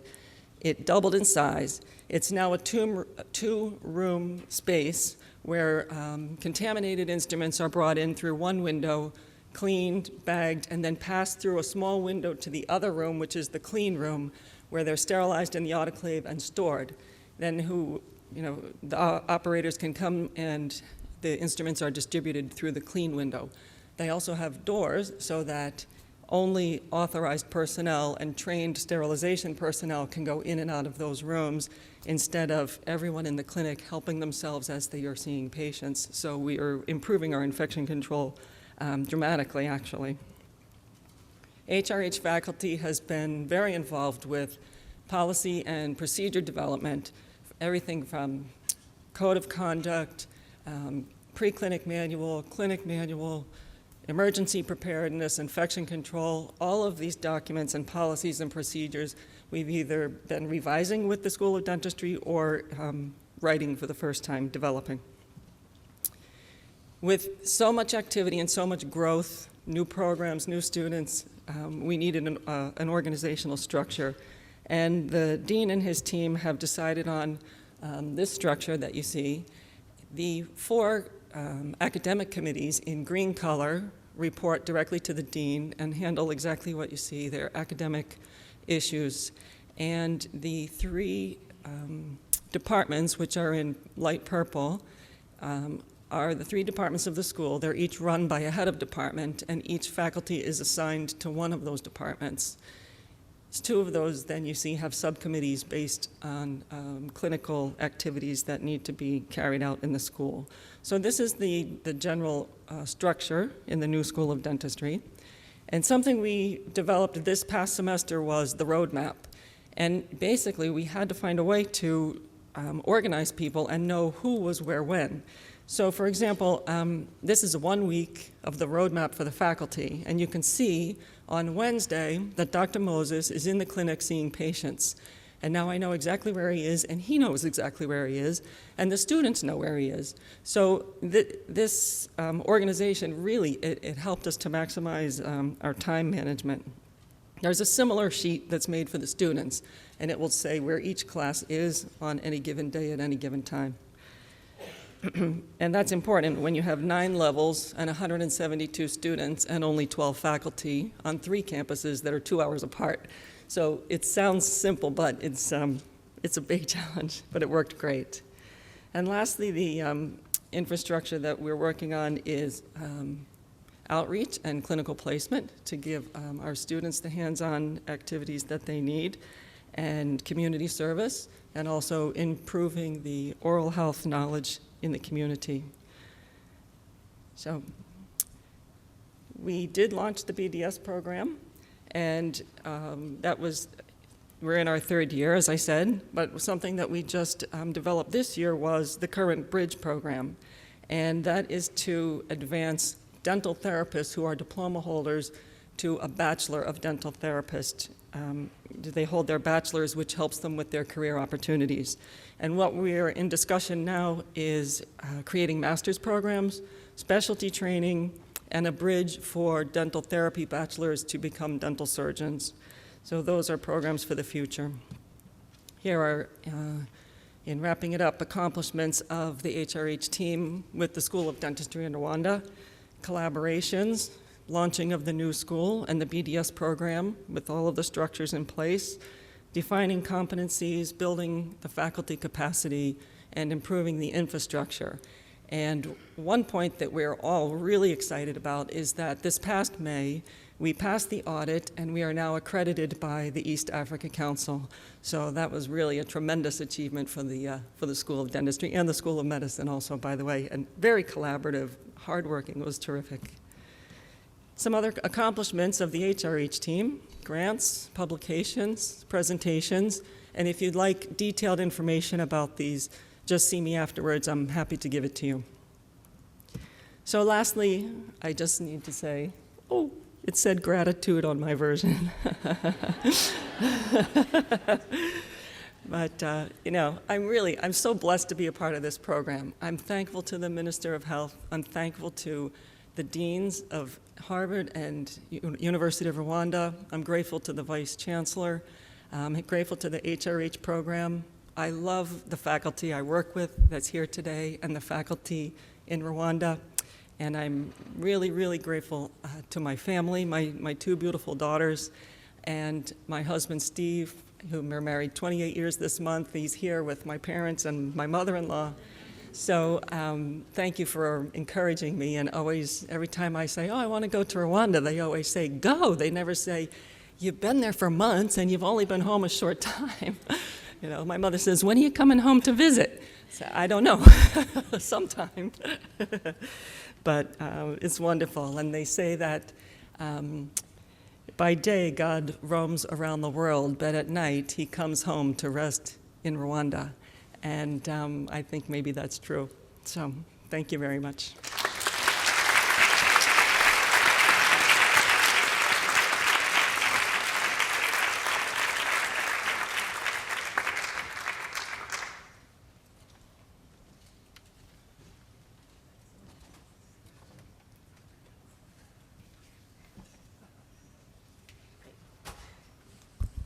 Good afternoon. I'm really pleased and possibly a little bit jet lagged to be here today to talk about Boston Children's Hospital's participation in HRH. And my goal is really to use the pediatric component of the program as just another tangible example of some of the principles highlighted by our prior speakers.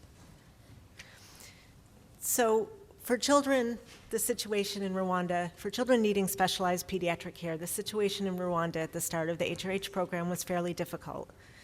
Over half of the country's 10 million population were under age 20, yet there were fewer than 14 pediatricians practicing in the public sector. They were all concentrated in the 4 referral hospitals, and pictured here in the center on the right is Dr. Lazine Tuzingi, who was one of the original pediatricians, and although the group was very committed, very hardworking, and very well trained, they just, there was no capacity to meet the demand for clinical care and training. So Human Resources for Health and Pediatrics was aiming to address that critical workforce shortage and set really ambitious targets for pediatrics. At the start of the program, there was a pediatric residency, but it was small, with only 16 residents over a four-year program. And it was fairly unsupervised with not a lot of formal didactic training. The target set was to have 52 residents by the end of the HRH program over the 4 years. And the projection with that was that that would lead to 62 new pediatricians practicing in the public sector.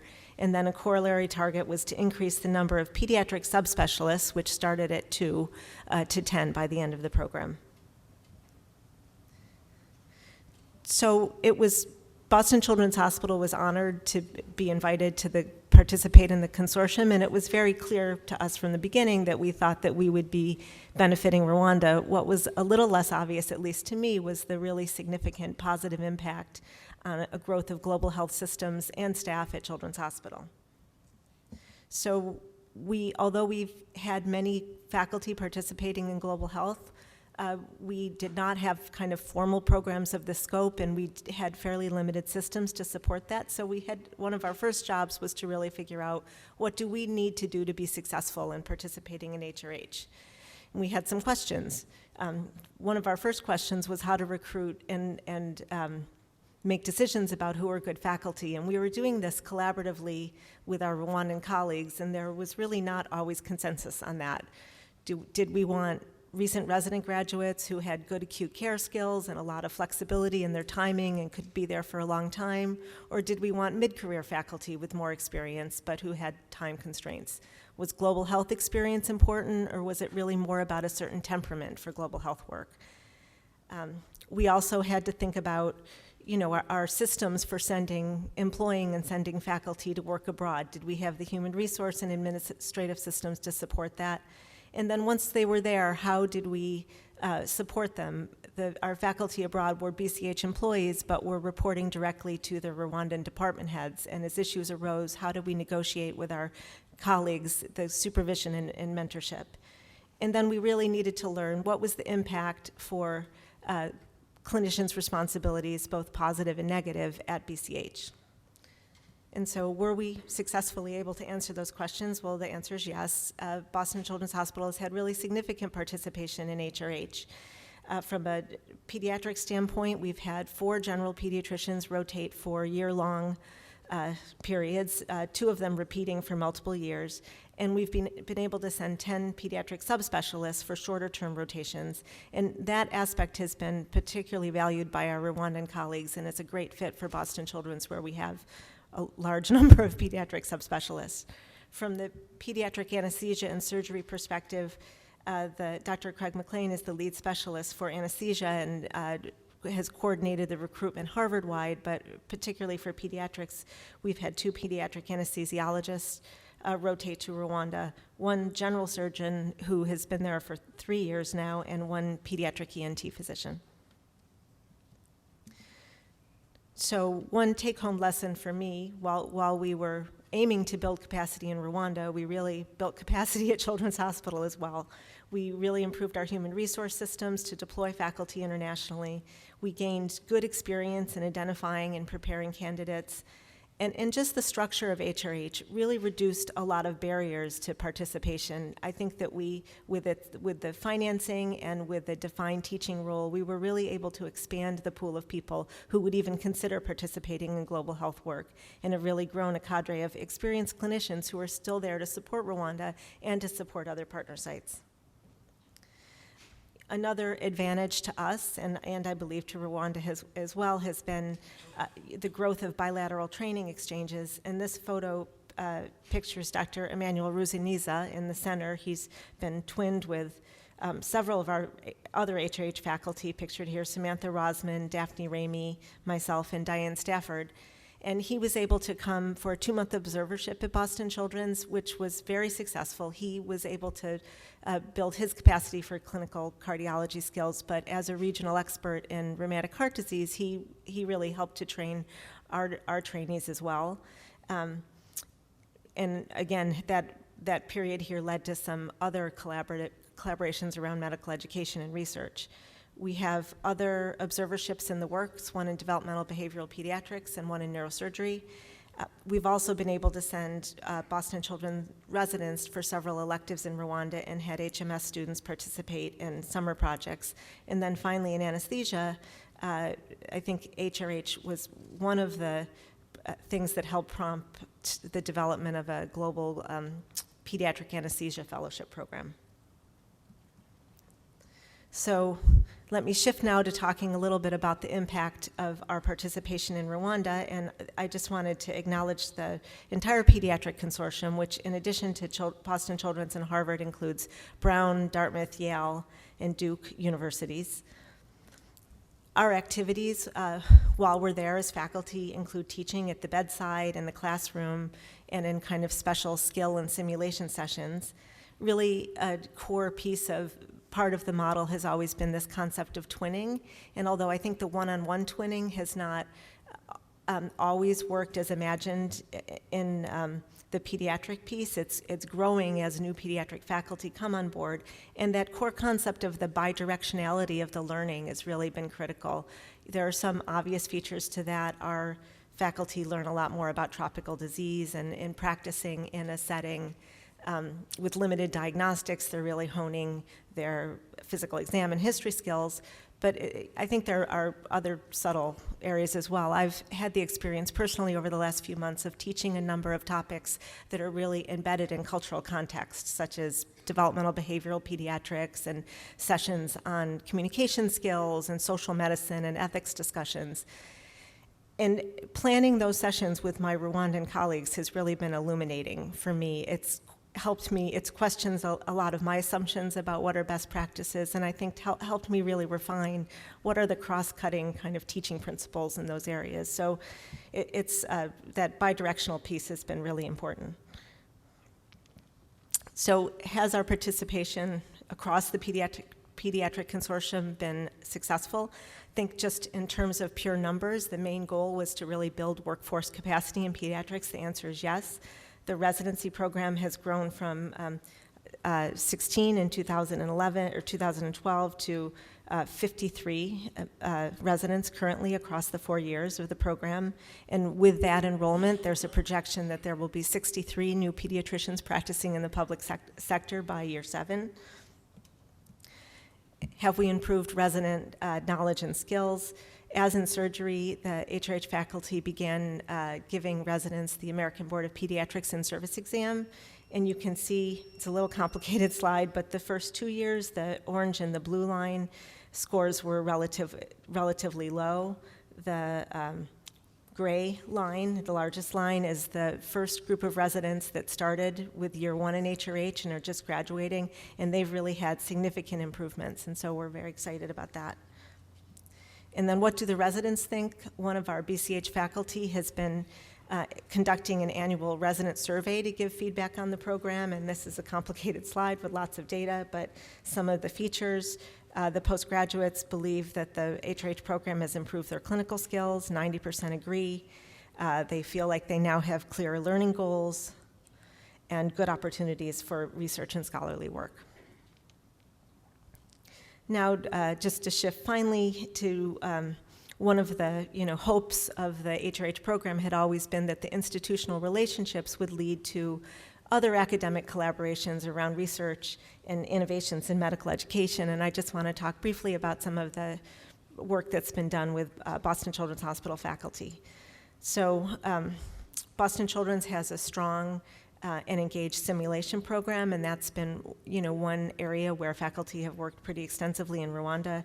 On the right, Samantha Rosman is leading a simulation course in adapted pediatric advanced life support. It was really a critical need. Children come in late and very sick and in shock, and it's hard to teach in the clinical moment, so having simulation to do that has been critical. And then on the right, Dr. Roger Nuss, a pediatric ENT and also my husband, is leading an otology simulation training program that he and I have been able to do jointly with both the ENT residents and the pediatric residents. And with both of these simulation programs, the goal is really, and it's actually transitioned to Rwandan faculty leadership. Another global health strength at Boston Children's is our Open Pediatrics program, which is an online learning community that features a number of guided e-learning curriculums, and we are able to develop one in pediatric cardiology, specifically targeting pediatric residents in resource-limited settings, and that was a collaboration with Rwandan cardiologists and BCH cardiologists, and I think the cardiology aspect of it lends itself really well to this kind of e-learning. We have simulations of blood flow and different anatomic defects linked to echo findings, linked to EKGs and management, and it's the goal for this, again, is to teach it in a flipped classroom kind of way to really maximize the efficiency of the one pediatric cardiologist who's able to train and provide clinical care in the country. Other collaborative work that we've done together as some examples, implementing a pediatric rapid triage tool, assessing the otolaryngology clinical and surgical capacity. We have a research study of barriers to adherence to ART in HIV-positive children and youth. One challenge at the beginning of the anesthesia program was the smaller numbers of anesthesia of medical students seeking anesthesia training, and the HRH program in anesthesia has really impacted that, and it's seen increased numbers, but it started with really a study of factors influencing undergraduate career choices. We've also worked on a number of QI projects implementing improved care protocols, and are beginning work on a number of newborn screening programs, including hearing screening, screening for hypothyroidism and sickle cell disease. So just to finish up, thinking about is HRH strengthening the partnership and beyond, it's been great for me to be there and have the chance to talk with faculty and say, what are we doing well and what should we be doing better? And one theme that's come out of it has been that we've really done a great job focusing on residents, but the faculty are really interested in more faculty development. So I think that's something that we can build in the future. Increasing research collaborations, increasing opportunities for bilateral exchange, and really having a formal faculty development component. And then another theme for us has really been thinking through how to keep engaged as the funding for longer-term rotations decreases in year 5 and 6. Are there distance learning approaches that we can build on? And then how do we keep this great pool of faculty that have been deployed and are interested and engaged in the long term? And we're talking about some models for that. So just to finish, we gathered together. This is the first HRH class now graduating with our first BCH faculty, and we gathered them together as a big thank you to all of the people who've made this possible. Thank you.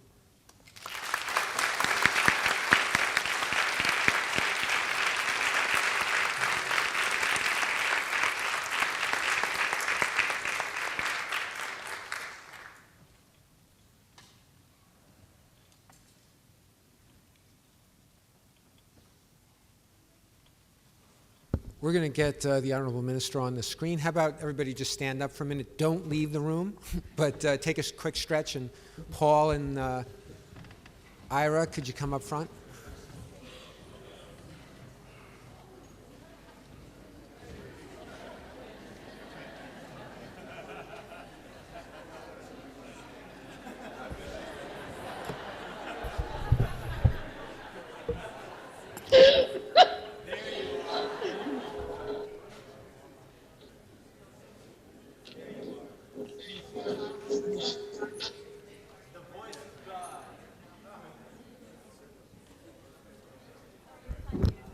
Can she hear us? Honorable Minister, can you hear us? I hear you so well. So happy to. But you receive an order in the group. Go and stretch yourself so that we'll be fresh and dynamic for the next session. So we're going to get started in 1 minute. So Ira and Paul.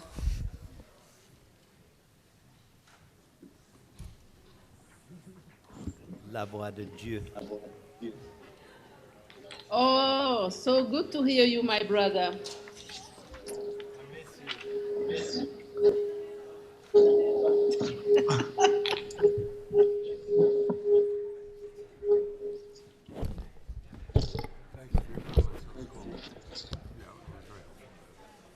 So we'll get started.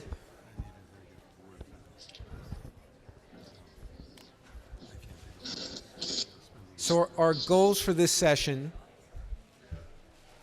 were to talk with three of the chief architects of the HRH program. And I'll start off by asking a few questions, and the Honorable Minister, Ira and Paul will talk a little bit, and then we'll open it up to the audience. We have 90 minutes, so I'm hoping we'll save at least a half an hour at the end for the audience's questions. I want to just very briefly introduce our panelists, since they all are extremely well known to you. The Honorable Minister, Dr. Agnes Binagwaho, who is the Minister of Health in Rwanda and also a faculty member at Harvard Medical School in the Department of Global Health and Social Medicine, is joining us. Thank you, Honorable Minister.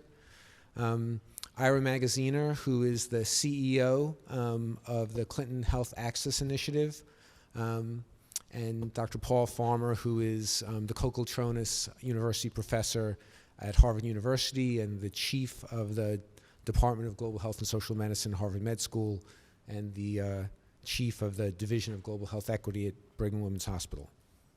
Thank you all for joining us today. And the first question, and perhaps the Honorable Minister could start, but I was hoping all three of you would comment a little bit on, from your own perspectives, what were some of the factors that led to the creation of the HRH program? Why? What was the opportunity that you all saw in being able to create this program? What were you hoping to accomplish? And just some background on how it all came together. You want me to start? Would you please, Honorable Minister? Thanks. So I think that this great program, because it's the biggest cooperation, international cooperation in the education sector for health. So this great program started because, first of all, the two panelists who are with me, they know very well Rwanda. And when we were talking together, the problem of human resource for health emerged in the conversation. And as Rwanda was ready for such a program, the partners we have, I want to cite CHAI, Partner in Health, and also my colleague from Harvard that are here in the room today, Dean Golan, Joe Corrado, I have cited Paul and Ira, but also Anne and Joya, and others, Paul Anderson also. We were on the same page on the need for Rwanda. Also, we had done our need assessments, meaning we knew our setting, we knew what we need. We have a tool for negotiation. Doing a good assessment have good partners is a good start, but we had to have a strategic plan to make it happen. And we had done our human resource strategic plan. That was the ground of negotiation with the US government and Global Fund. But also, if we had the technical support through CHAI and Partner in Health and a friend from Harvard and the support of my great friend Ophelia, if we had that, it's not enough. We need also to know where the funding could come from. And the funding here was PEPFAR and Global Fund. And we need also to have the diplomatic and negotiation leverage. And we had that through our partners. I'm not a diplomatic lady. That's not what I want to tell you.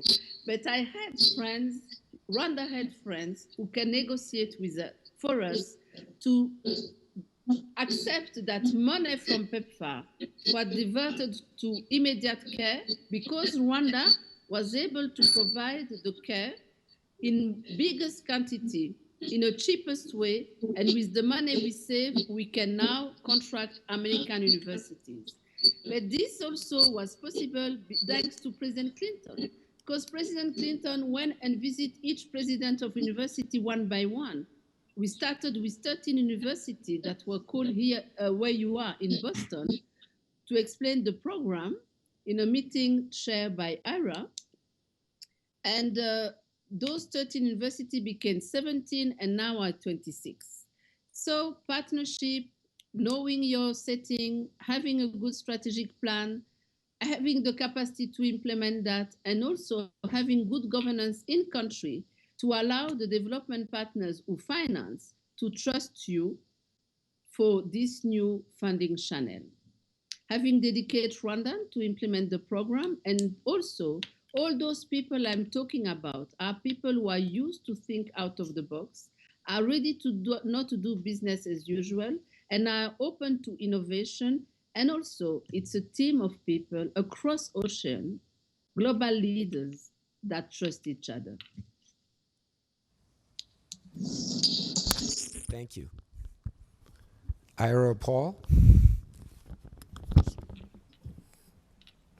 I think the underlying philosophy here is that governments and societies in Africa ultimately need to develop under their own leadership and their own guidance. They start from positions of poverty and particularly in tropical and subtropical settings of a heavy disease burden. And it's very difficult to develop economically and socially if you don't deal with that disease burden, if you can't have a system of health that helps people be healthy. The aid endeavor from developed countries started to try to give assistance to governments. But what's important is that those of us who are involved in giving aid should always be conscious to work ourselves out of a job and to help provide a sustainable future which can be guided and led by the elected leaders, the governments of the countries in which we work. So in a real sense, Paul and I and others working on this work for Dr. Agnes and work for the government of Rwanda. And the government of Rwanda has been a pace setter in Africa in a number of ways. When I first visited Rwanda in 2002, there was almost nobody on treatment for AIDS. I met Dr. Agnes at that point. She was head of the National AIDS Council at that time. And we assisted the government to initiate the first AIDS treatment programs. And Rwanda very quickly, under the leadership of a very effective government, rose to levels of AIDS care and treatment that were the highest in Africa and in fact higher than in the United States. And the quality of that care steadily improved.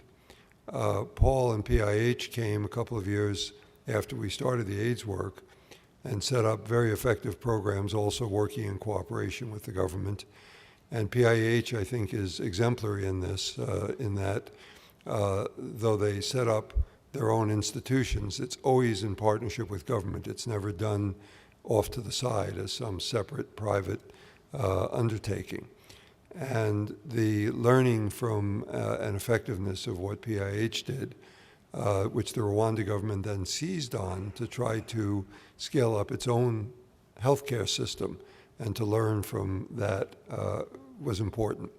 So when the minister came and said, you know, the U.S. government, others are saying they're going to cut PEPFAR funding and so on, what we want to do is to be able to develop independently our own ability to run our own health system to world-class standards.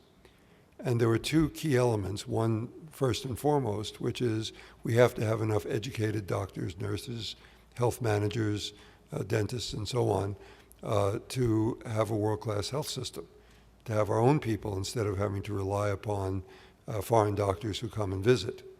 And we appreciate the foreign doctors, but it's not sustainable. It depends upon charity, it depends upon foreign governments. In our case, we want to develop our own resource.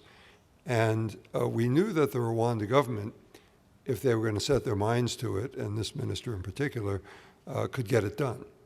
And so we certainly were willing to help when she asked us to assist. The other piece was to help build some of the infrastructure necessary, and there was an infrastructure component of this program to help build out the physical infrastructure, the information technology infrastructure, and the equipment and so on to build an effective healthcare system. And so from a CHAI point of view, we participated at the minister's invitation in helping to assist the government in forming that initial strategy that they developed. Once that strategy was accepted, the minister asked if we would help try to assemble universities in the U.S. to assist, which we were happy to do, and PIH played a role, equal role with us in doing that, and Harvard, I would say, is at the forefront in that.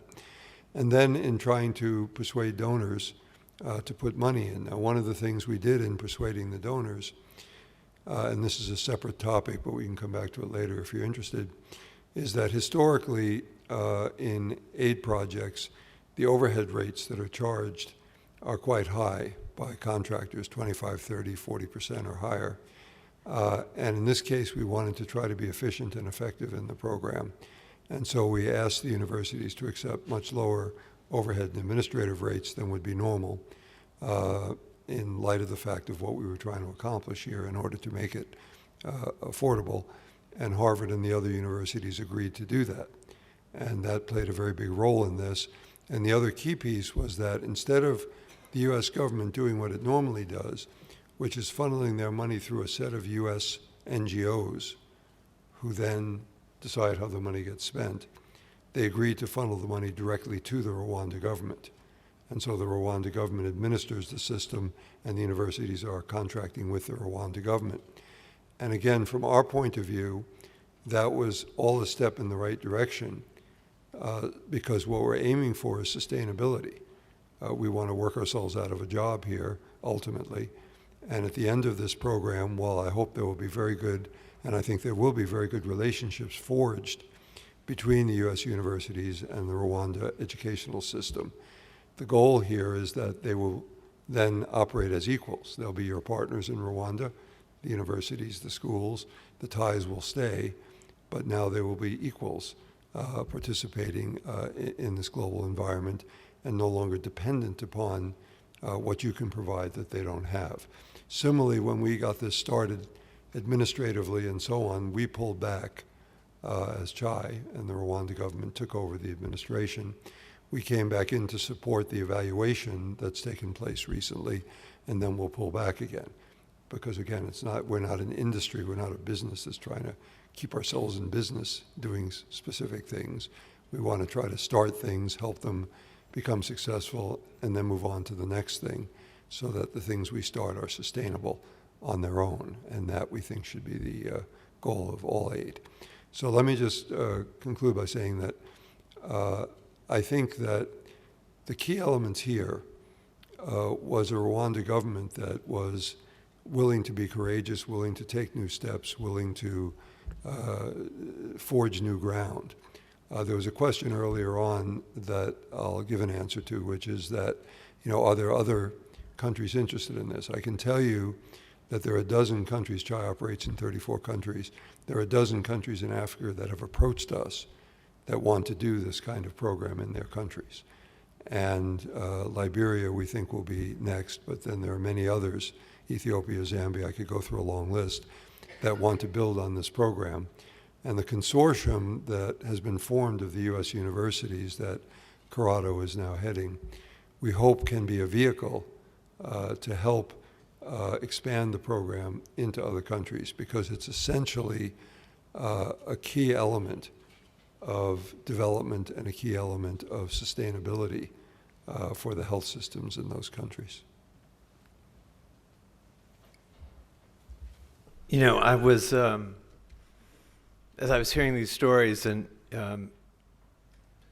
there's, of course, a remarkable overlap in this account, which is a good thing, because every time you have multiple partners, you have discrepant accounts, right? Especially when, yes, we need better neurologic evaluations at our age, not you.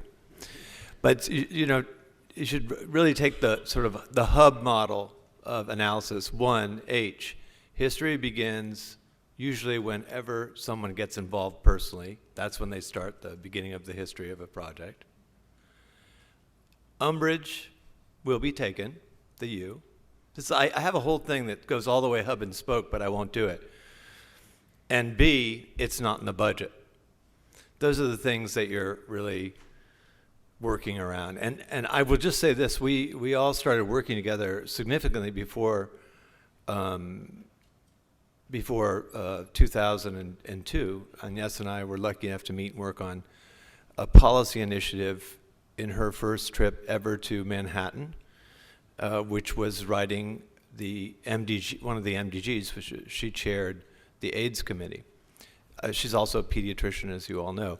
By 2004, the three of us and others were doing what one does in Rwanda. We were visiting gorillas. Now, unfortunately, I was wearing the same thing I always wear, dress shoes, black pants, let's just say I looked out of place there. Ira was his usual dyspeptic self, although he seemed to really love the gorillas.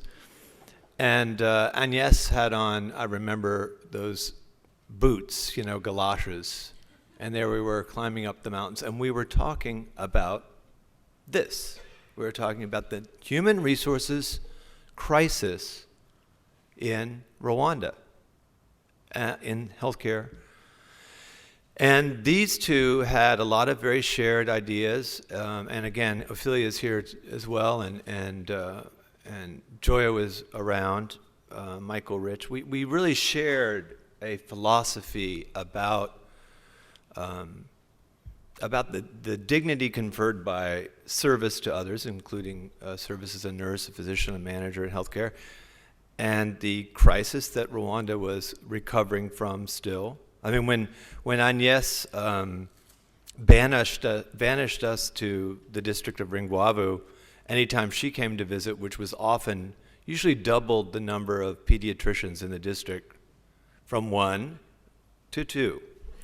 And so it went on and on. But these ideas, I think Ira and Dr. Agnes will agree, were foremost on her mind and very much in ours, even before she joined the government, because she was director of the National AIDS Program, and saw this crisis as anyone, especially a specialist like a pediatrician, did. She had already worked in an understaffed hospital in Kigali without the colleagues and supply chains that she needed to make a difference, and saw a lot of difficult things to happen.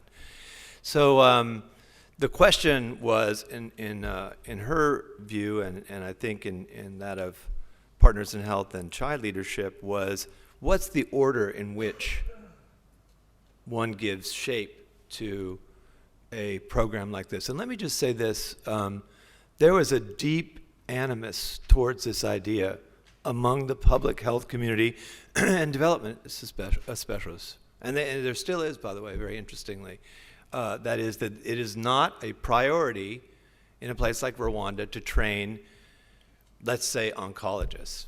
But we objected, there's a lot of cancer in Rwanda and 0 oncologists, or 0 oncology nurses, or 0 oncology programs. So it was always this fight to move this forward. And I couldn't agree more with Ira. This is the asset that we had. One, and I appreciate Dr. Agnes saying we're out-of-the-box thinkers. I think that's fair enough. It's true of many people in this room.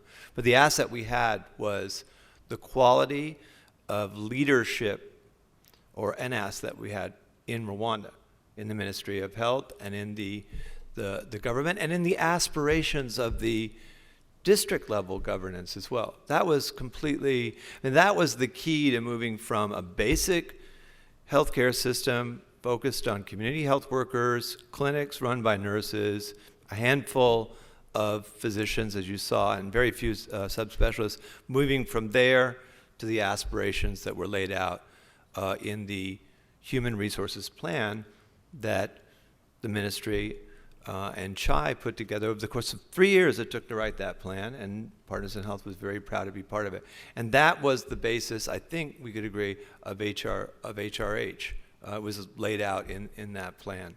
Then came the big political struggles, which I hope people will ask about. Well, I'll ask right now then. Honorable Minister, perhaps you could go first on this one, but more generally, not necessarily political, but what were the challenges you all faced? I'm sure they were manifold, but if you could comment on 1 or 2 of them. We'd love to also hear how you overcame them and what lessons we might learn as we think about spreading HRH to other countries. So the challenge we face when we create the program was to face people that believe that we can, even with a good plan, even with evidence, it was complicated to make the US administration to believe that this is doable. 2 things that we had to prove: that we will keep the people on treatment with good quality care and with increasing the people we put on treatment, with the money remain out of Global Fund and PEPFAR after doing this program. And we have proved it. I say that now we have better adherence, better viral reduction, and better enrollment of people living with HIV/AIDS than in New York. So that challenge we had to face at that moment. Second, people who doesn't believe and doesn't trust country like ours and put all Africa in the same black box of despair, fight, problems, etc.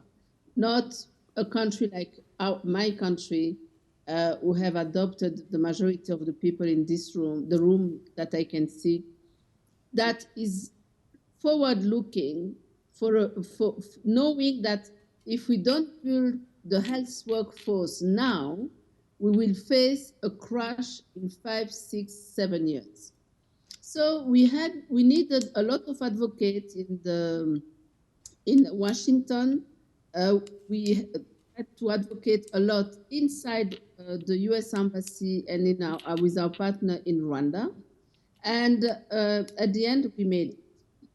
The second thing is to be sure about what we want, because the funds, even if it was a big increase of funding for health education, it was not enough. So we had to prioritize what type of specialty we need and what type of partnership with university we need to make it happen.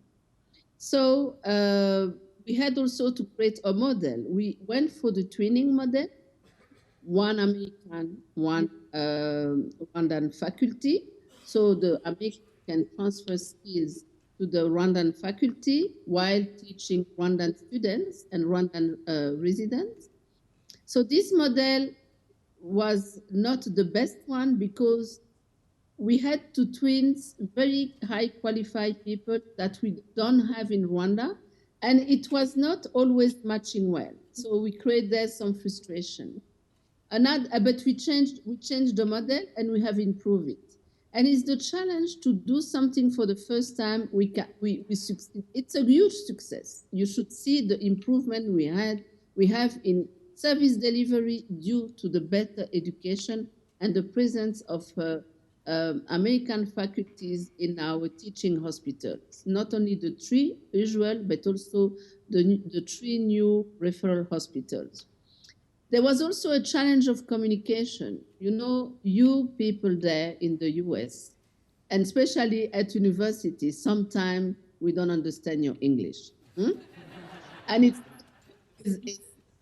and sometimes another challenge, the lawyers, you are incredibly complicated. Life is so easy. And sometimes we had to scratch our head and say, what do they want? But communication, we have learned how to talk to each other and we have learned how to better communicate.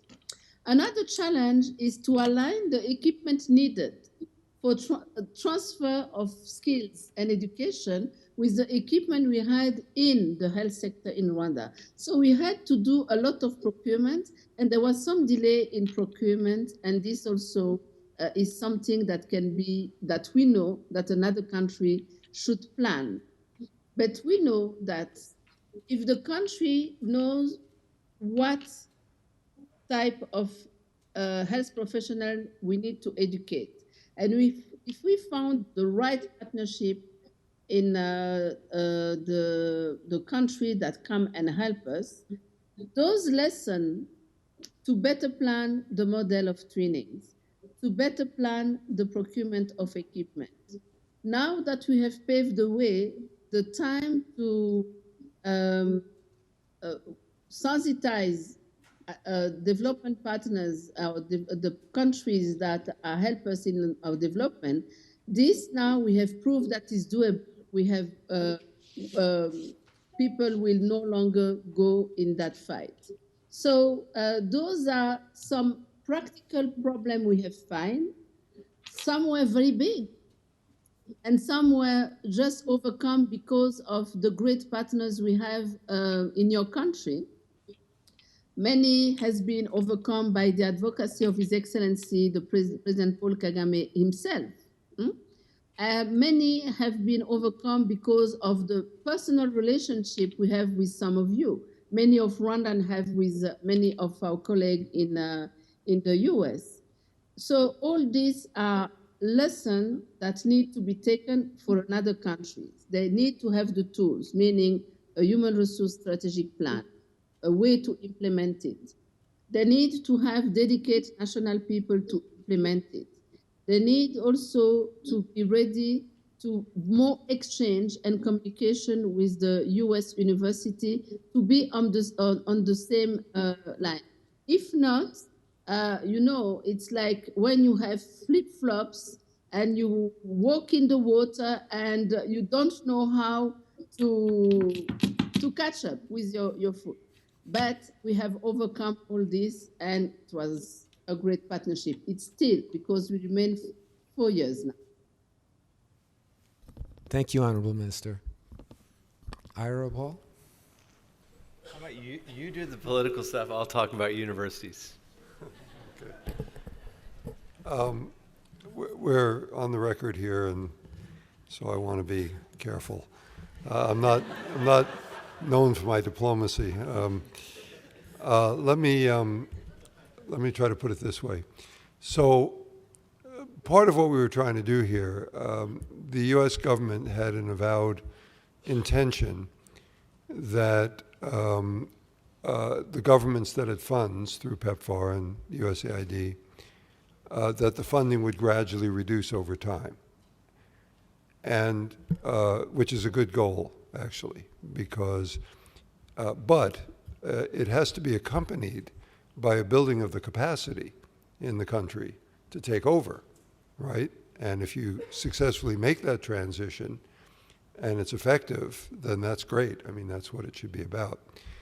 But where the disconnect can sometimes come in is that you have a set of American NGOs that are being funded by the US government to do work. And for them, it can become a business. You know, we've got a certain amount of business we're doing in Rwanda this year, right? And so if what we say is, well, now the Rwanda government has this HRH program, that's their priority, which is what they are saying. Why? Because they want to take over themselves, and they understand your funding is going to go down over time. And so they're trying to get in a position to have the local human resources to run their own system. And by the way, in Rwanda, they have already started to do that with the AIDS treatment programs so that they can run them themselves. They don't need US NGOs and US doctors to run their AIDS treatment programs. There are examples already of facilities that have been transferred to Rwanda government control, and they're running as well, as efficiently, if not better, than when they were under NGOs, and actually for less money. So you would think that the US government would look at that and say, great, you know, that's the model. Now, the reality of it is more that the NGOs on the ground who are getting the money, the minister courageously goes to the US government and says, look, you're giving us this much money. What we would like you to do is take some of that and put it to this HRH program, because we think that's the way to build sustainability for the future. And by the way, here's $40 million in savings per year from programs you're now funding that we think we don't need anymore. We need only about 25 million for this HRH program. Give the rest to the American people, and, you know, or reroute it somewhere else.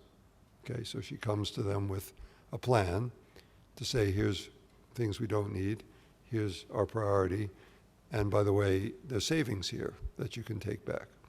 Now, you would think that would be a pretty attractive proposition if you've never been in politics. But the reality then is that the people, you know, the NGOs who are getting that money, and some of the US government people who have let those contracts, don't necessarily like that. So let's just say there was a bit of a process that we had to go through whereby the U.S. government and eventually the Global Fund made the switch in resources. And I'm actually 30 years old. I was before this started, and now I'm in my 60s. But it's a bit of a process that we had to go through to do that. But it's the right process. It's the right process. And then what ensued, and I'll end on this note, was that once the government and the Global Fund had agreed to send the money to the Rwanda government, the amount of paperwork that they required from the government and from the universities was far, far higher than they would require from a normal NGO that they're funding. So, and I can give you examples. I mean, the first tender that the Rwanda government did to tender for equipment had to go back because it was in French, not in English, and that delayed things for 3 months, and then certain things weren't listed according to the right. Wrong font size. Wrong font size was one of them that was used, and things of this sort.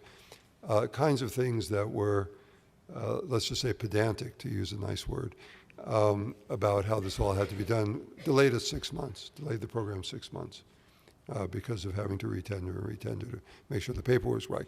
One of the things we promised the universities, which it turned out we could not deliver when we made those first trips, was to say, because we're going to do this to the government, we're going to try to standardize and simplify the paperwork that you would normally have to do on a project like this. But in fact, because of the requirements the donors put, because it was the Rwanda government administering, the universities had their administrative work went through the ceiling. I'm sure some of you have experienced that. And it was terribly onerous to get the paperwork done, which in turn then delayed your being paid because all the paperwork had to be exactly in order before the U.S. government would make the payments. And so that created administrative nightmares, delayed payments, everything else. Now, we've found our way through all that, but those are some of the problems that you as faculty shouldn't have to see, right? You've got the exciting work to do of education and the important work, but some of that kind of behind the scenes stuff is part of what's necessary in a political system to actually get something like this done. And it's been a lot of what we, for some reason, have signed up to do. But on this program, it's now working well, and so we've overcome those difficulties. Paul? Ira, could you, as you move on to Liberia, are you thinking of ways to make that easier from the get-go? We thought of all kinds of ways to make it easier, and then there's the World Bank, which is the donor there, and Careful, Ira. I'm careful. Let's just say they have, and Jim is a brother to Paul and a dear friend to me, and the head of the World Bank, God help him, and certainly is as committed to the kinds of ideals that I think we in this room are committed to as anybody in the world.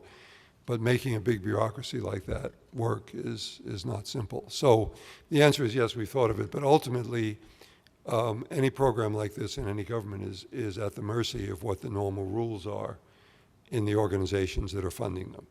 And I understand why those rules grow up and so on and so forth. So yes, we're trying to do our best to learn from this, but we also have to meet the requirements that the donors have for paperwork and for approvals and so on.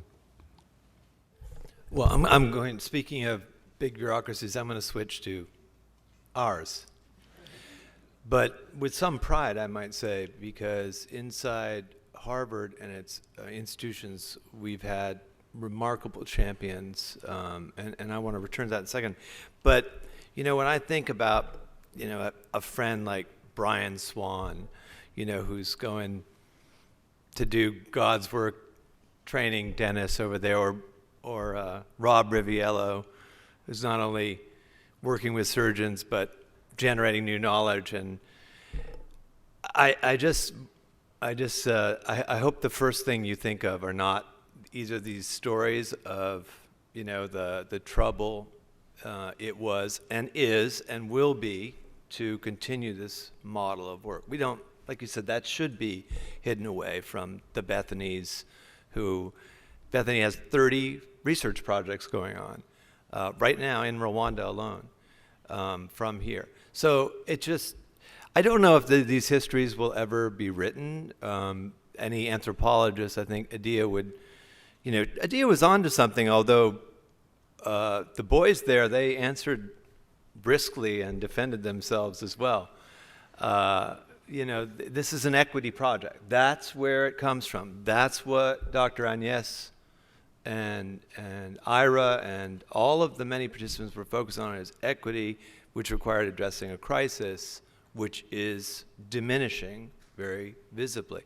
Now, once you get through the enormous hurdles that the Honorable Minister and Ira have already mentioned briefly and diplomatically, you're the workers. I mean, this is why we're here, right? Is to celebrate the remarkable, I've seen my classmate Kim Wilson, classmates Roger Nuss. I knew him before you did. And just look around and think about this hard work, spend a year, 2, 3, 4. You're not accustomed to working in a system or that's still short on staff space and systems. It's a remarkable achievement. And the university, this one, and it's what to say? I was giving a speech at the UN once, and I was complaining about the balkanization of aid, and they said, you can't say balkanization here in the UN. So I said, sorry. Then I said, all right, the siloization, and then Ann Becker said, hey, I'm from the Midwest. I take umbrage at that. See? History, umbrage, not in the budget. But first of all, the champions. I mean, David Golan, that's not in his job description. Jen Puccetti, Deb Keeney, and Ann Becker, who almost threw out her back, as they say in lay language, just carrying that huge proposal over to the other side of the river. So that's the thing about a university like this one. The hospitals are kind of easy to deal with. Med school is a little bit more straight-laced as bureaucracy. They think of us as the Wild West over here, but you still go through Harvard Central. So that was an interesting, so you had, and how many hospitals do we have? So there's multiple bureaucracies, which Corrado and Rob put it very diplomatically. I love I can imitate Corrado's accent perfectly, but I will spare him right now. The leadership of the hospitals, the deans of the medical school, they came together, and when Ann was our envoy, Ann Becker was our envoy with this tome for which many forests fell, we were unified by then as Harvard Medical School and the teaching hospitals. And to tell you the truth, again, there are so many, and the dental school too is, Bruce Donoff's always been an early adopter and supporter of global health. We had real unity. And that led the other universities, frankly, I think. I mean, Ira knows this, the inside and the guts of this more than anyone, but we felt, Ira did as well, that, and Agnes had been saying this, the Honorable Minister had been saying this for years, we felt that if Harvard could get its act together and move this forward and sign off, and its lawyers and provosts and many layers, then the other universities could also and would follow. And I think if it's fair enough to say, Ira, I think that is in part what came to pass. He used all his juice at Brown, mine at Duke. We were really haranguing our friends in leadership positions in these universities to be part of this because we believed in the equity issue. Anyway, I'm going on too much, but it's an interesting story, and it's sure to be relevant in the Liberia discussions. If I could just add one thing, Paul, I agree with what you say, and I think whenever, in my experience, a lot of people go through life and they succeed at everything they do, and at the end of their lives, they haven't accomplished very much because they try simple things, they try things that are easily within their grasp. I think what we've always tried to do at CHAI, and I think PIH is the same, is we try to do things that are transformative, things that really break the mold, advance beyond what is the norm, and kind of create a new reality.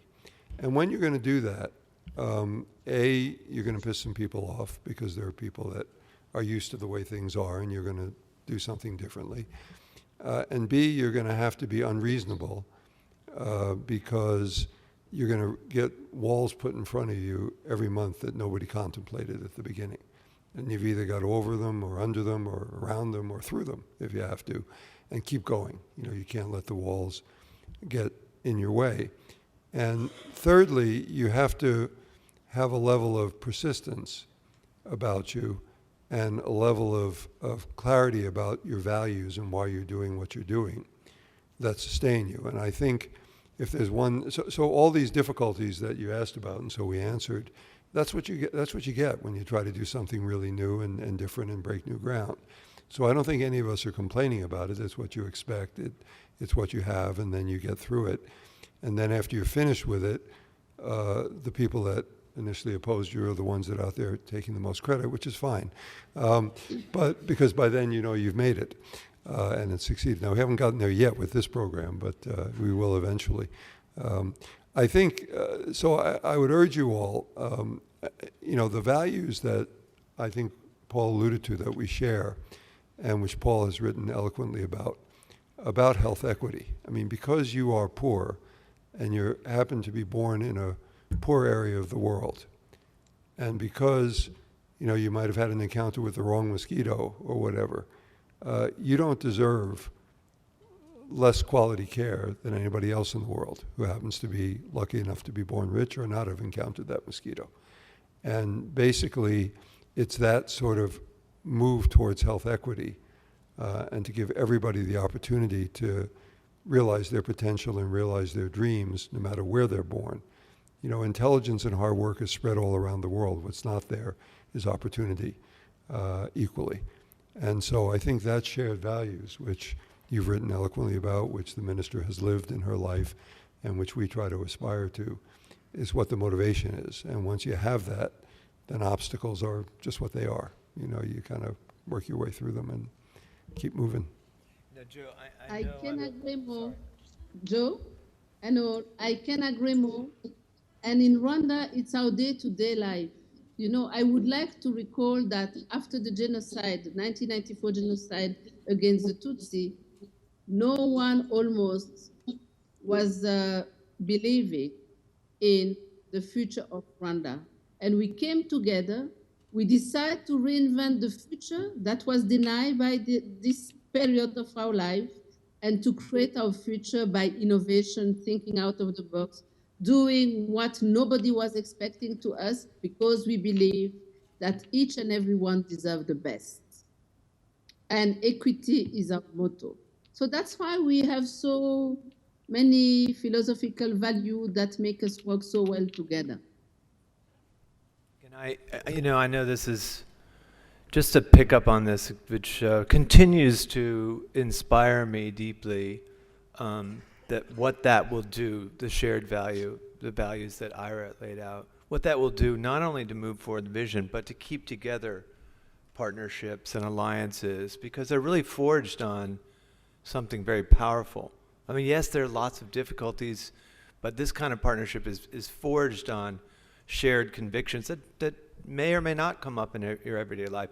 One thing I would just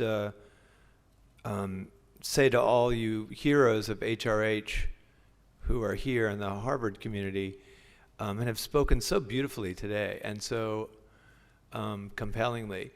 One of the things that President Clinton said to us, to Dr. Agnès as well, at the beginning of this, just when she was named Minister of Health and Ira was there, but he was really talking to us, to the physicians who were coming in, you all really. And he said, I would encourage you, please tell everyone who's working with HRH as faculty to work on documenting what it is that you're doing, and if you believe it to be so, document these positive impacts. And I said, oh, well, you know, Dr. Agnes and I just wrote a paper in the New England Journal of Medicine. He said, I'm not talking about the New England Journal of Medicine. I'm talking about something that everybody can understand, because what's at stake are these issues, this value of equity, and these kind of efforts are going to be under siege because they do shake up established interests and established ways of doing things in health and development in a place like this. And he's right. And what I heard today is exactly the kind of, I don't know, Dr. Agnes, I almost said Tati. My children call her Auntie. Honorable Minister, I don't know if you heard these presentations earlier, but they're really very beautiful testimonies from dental faculty, from researchers, and from our two fearless leaders over there, Rob and Corrado. We really do need to pay attention. The stakes in Liberia and Sierra Leone it's like Rwanda after the genocide in terms of the number of people there. I mean, there are less than 50 physicians practicing in Liberia. And, you know, this is in the nursing situation, 310 nurses and physicians died of Ebola just in the last 2 years. So we need you more than you know, not just what you do as practitioners, teachers, researchers, but, you know, as witnesses to what can be done and has been done in Rwanda. Yes, the situation is difficult if you're a practitioner, if you're an oral surgeon and don't have enough of the things that you need. But it's a lot less difficult than it was, and it's a lot less difficult than in some other places that are desperate for this kind of work. Love, Paul. Thanks. And how about we open it up for questions? If people don't mind coming up to the microphones, and it would be helpful for the panelists if you had a particular person that you wanted to answer the question, just to identify that person up front. And if you could just also tell us who you are. Thanks so much. It's an honor to be here. My name is Matthew Basilico. I'm an MD and a PhD student in economics here. My question is about spillovers outside of the health sector. First, the degree to which you think about them in relationship to the program. The second, the degree to which you leverage them in arguments to funders. And if I can make kind of a quick plug as an economist on the second point, I think that although it's certainly understandable that you would receive pushback from economists at places like School of Public Health about the relevance of this program, macroeconomists that work on growth, since, in the last 2 decades, most of the thinking has been around the role of the technological frontier and the importance of the spillovers of human capital and technological capacity. And it would seem like there are a large set of individuals in the field of macroeconomics that would look on a program like this as really the model type of program in which the frontier of biomedicine is linked to a country with aspirations to prepare its workforce for the 21st century and to build the types of businesses, of education systems that will produce output for the country and the continent at the global frontier. Honorable Minister, I'm just going to paraphrase it, but I was wondering if you would take that question. Matt basically asked, how does this spill over into other sectors of development within Rwanda? And how have you and the country been talking about this amongst yourselves and to the donors? So a spillover of something that is a non-intended consequences. First of all, it has strengthened Rwanda in the belief that we can count on ourselves and count on our friends, and we can achieve a lot. In so many areas, this was a new challenge, and we have made it. Second, there are other faculties, other area of workforce who are thinking to go for such similar partnership or similar, not exactly the same, because they don't believe in the same, they don't rely on the same development partners. After that, you know, we had a little faculty that enroll only 100 students a year. For the first time, we are going to triple the enrollment. So I don't know if you see how magic it is for us. Third, we have bring more health, and we all know the virtuous cycle of health and riches. And we have also been able to decentralize specialized care in all parts of the country, north, east, west. Less transport for people who are sick, better care for people who are sick, better access to specialized care.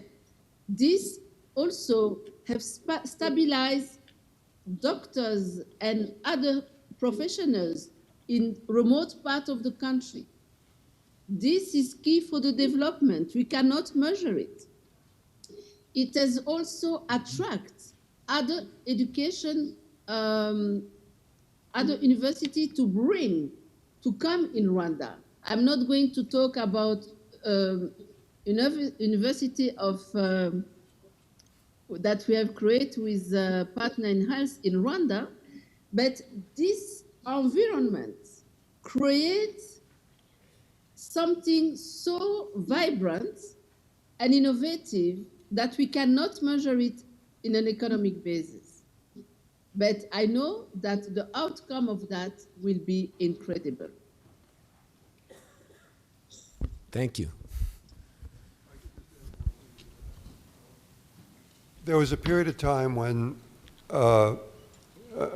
Americans, being Americans, said, you know, we're going to give aid by putting in a computer in every classroom in Africa.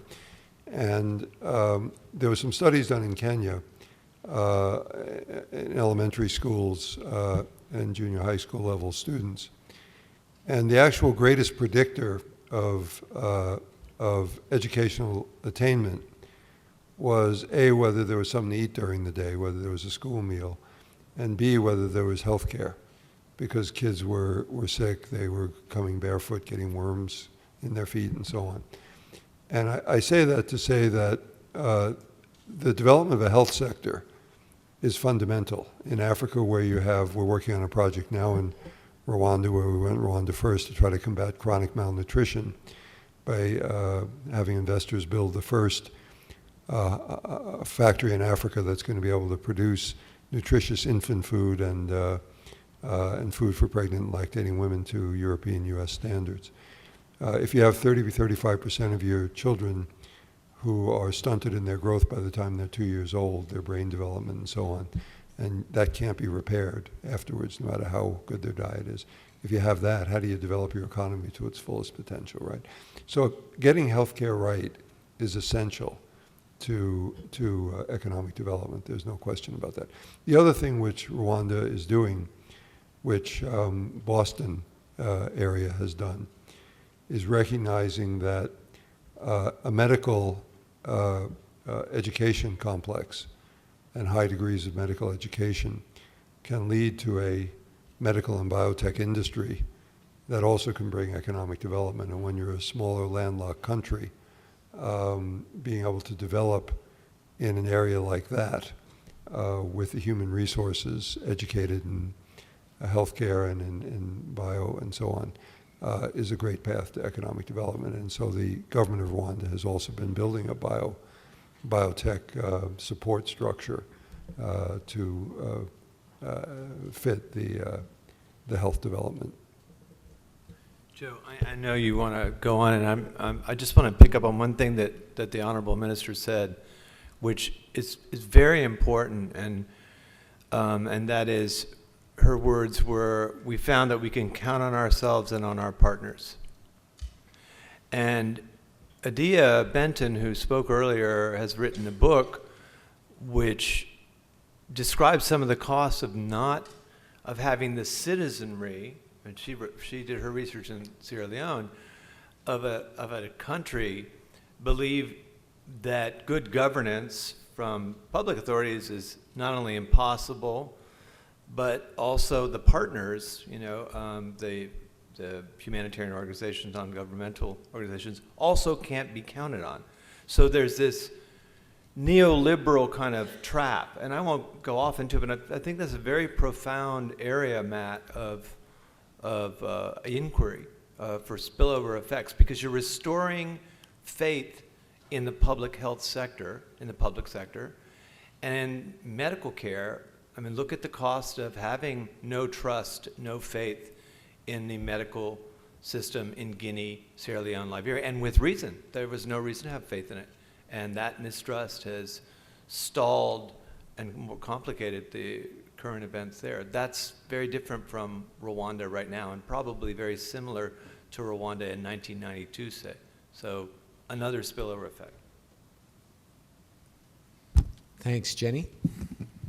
Hi, my name is Jennifer Wurdenberg. I'm a pediatric global health fellow for Boston Children's Hospital, and have had the privilege to work in Rwanda over the last 2 years with Partners in Health. My question is, I think one of the natural consequences of a great program like HRH is that you take the best and the brightest from the districts and from the rural healthcare system, and you feed them into an urban referral system that's going to train them to be the next leaders in their fields in medicine. But that causes sort of a temporary vacuum for the quality of care that we are able to deliver in rural parts of the country. So we've talked about details and the importance of details and sustainability. So I was just curious, either the Honorable Minister or really any of you as architects of HRH and thinking about like expanding HRH to other countries, what is the talk about sort of reinvesting these best and brightest people who now have new skill sets and the ability to really like transform what's happening in the districts to allow them to go back to district hospitals and provincial hospitals and be leaders, whether that be doing salary top-ups that incentivize them temporarily to go back to regions that are harder to live in, or some other strategy. Honorable Minister, do you want to start? Did you hear the question? So, the question is very long, my dear. But if I understand well, you want to know if we manage to create an environment where the new specialists are ready to go in province and upcountry. Yes. That's the question? So, of course, it's not easy because many young people prefer to live in cities, etc. But what we do, we have a contract, meaning those young doctors are educated on the cost of government or the cost of the development partners support. And they have to work 5 years for the government at the place where they are needed. And so far, so good. We have managed to decentralize more than 40 specialists. Of course, we serve the referral and the provincial hospital, not yet the district hospital. But I want to say that the new referral and the new provincial are district hospitals that we transform in referral because we put there equipment and new specialists.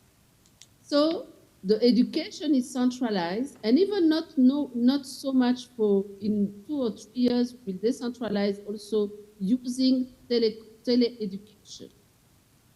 But the services are decentralized given. We have now 10 more hospitals that provide specialized care up-country in a former district hospital where we increase the capacity of providing service to the population. So yes, we manage. Yes, it's not easy. Yes, the young people love cities, but also we have a strong contract with them for 5 years. Why 5 years? Because we believe it gives us time to create new workforce. Do that answer your question? Yes, that was great. Thank you. So we can say that for the time being in Rwengeri, Rwamagana, Kibungo, And we have started by Bushenge. We have specialists, 7 in Ramagana, 8 in Ruengeri, 5 in Kibungo. We have opened a psychiatric site in 2 new cities. So we are we are getting there. Jenny, and if I could add just one thing, again, back to the hub model. I wasn't joking, by the way. History starts when we get involved personally. Umbrage will be taken. It's not in the budget. So Dr. Inez started history just after the genocide, which I think is a better place. And I've said this to my colleagues at Partners in Health, please don't just start history recently, because then it looks like that there's a decrease in the number of available physicians and nurses in whatever place you may happen to be. And that may be true, but this is what's going on, right? This is the trend from 1990, she started talking about 95, 96, to where we're going. And so that's another important point too, that it depends on when you start the clock ticking. Actually, you see a steady increase that is now going even more sharply up. Now, personally, as a Partners in Health person, it pains me when I have to beg the Honorable Minister for a specialist surgeon after sending her about 50 of them from Harvard. But I suck it up and beg and cry and threaten nervous breakdowns. And I have people in this room, surgeons, who've witnessed this. But that's what we have to look at, the little bit longer term and the bigger picture. And you see, it is in the budget. She put it in the budget to return these specialists, not against their will, but as part of their contract to these places that, now we're not in those places, but take heart, my dear colleague. That's why we built the university. It is in a rural area. So not only now will we have, the talented youth of Rwanda going into the cities, or those 2 cities for training, we'll have people, young, talented people from city slickers. I like the way you said that. Young people like to live in cities. True. Just like you and me. I'm so young. Going out to rural areas. So take the long view, stick with it. We'll get there. Great. Thank you. Thank you. And also thing that we need to understand, the uptake of doctors going to increase now, and we need 6 years to educate them. However, every year, the 100 doctors we educate, we turn them in specialists. So that means in the last 3 years of the program, we did increase the number of medical doctors working in public service. Some went to retirement. So we have slightly less doctors, but we have almost 300 doctors in residency program. And we start to give back to district hospital, we transform in referral and provincial specialists. So you see, there will be a 5 years hard time to increase the number of MD in those hospitals, but we start to give back specialists. For the incentive, you are paid the same as specialist. Your salary, your take home is the same whatever place you work. But we are now that we start to post them massively. For us, it's massive because when you double the number of specialists, when you have 1 oncologist, when you have 3, it's massive increase. We start we are going to add something, a financial initiative for them to stay up country. Thank you. Ishan? Thank you so much for sharing the lessons of the HRH program with us today. My name's Ishan Desai. I'm working with Partners in Health, and I kind of want to pick up on a point that Paul made around disseminating lessons learned, and really kind of, as with any initiative that Partners in Health and CHAI and Rwanda have taken on in partnership or independently, a pragmatic action like HRH, a health systems effort, has always been linked to a broader movement to change the rules of the road in the way that we do this work and in the way that we impact not simply the people of Rwanda and the health system of Rwanda, but really change the course of global health and move it towards global health equity. And I kind of want to hear from, I know Paul has mentioned this, but from the other two panelists, what are we doing to make sure that something like this program, which as you've said is transformative, unprecedented in many ways, the fact that it's a health systems project that is being funded through financing mechanisms that are often disease specific, like PEPFAR and the Global Fund, that in and of itself is a very novel kind of element of this program. And it's something that we want to build on because health systems have been so neglected for so long. So I guess, what's the game plan? We've shared many successes today of this program. What's the game plan for making sure that these successes are shared with the broader global community and ultimately can help to create change in the way that we do this work moving forward, and such that we impact not only Rwanda, but the Liberia and the Sierra Leones of the world? Ira, do you mind taking that one? Got any ideas? No, look, I think, we're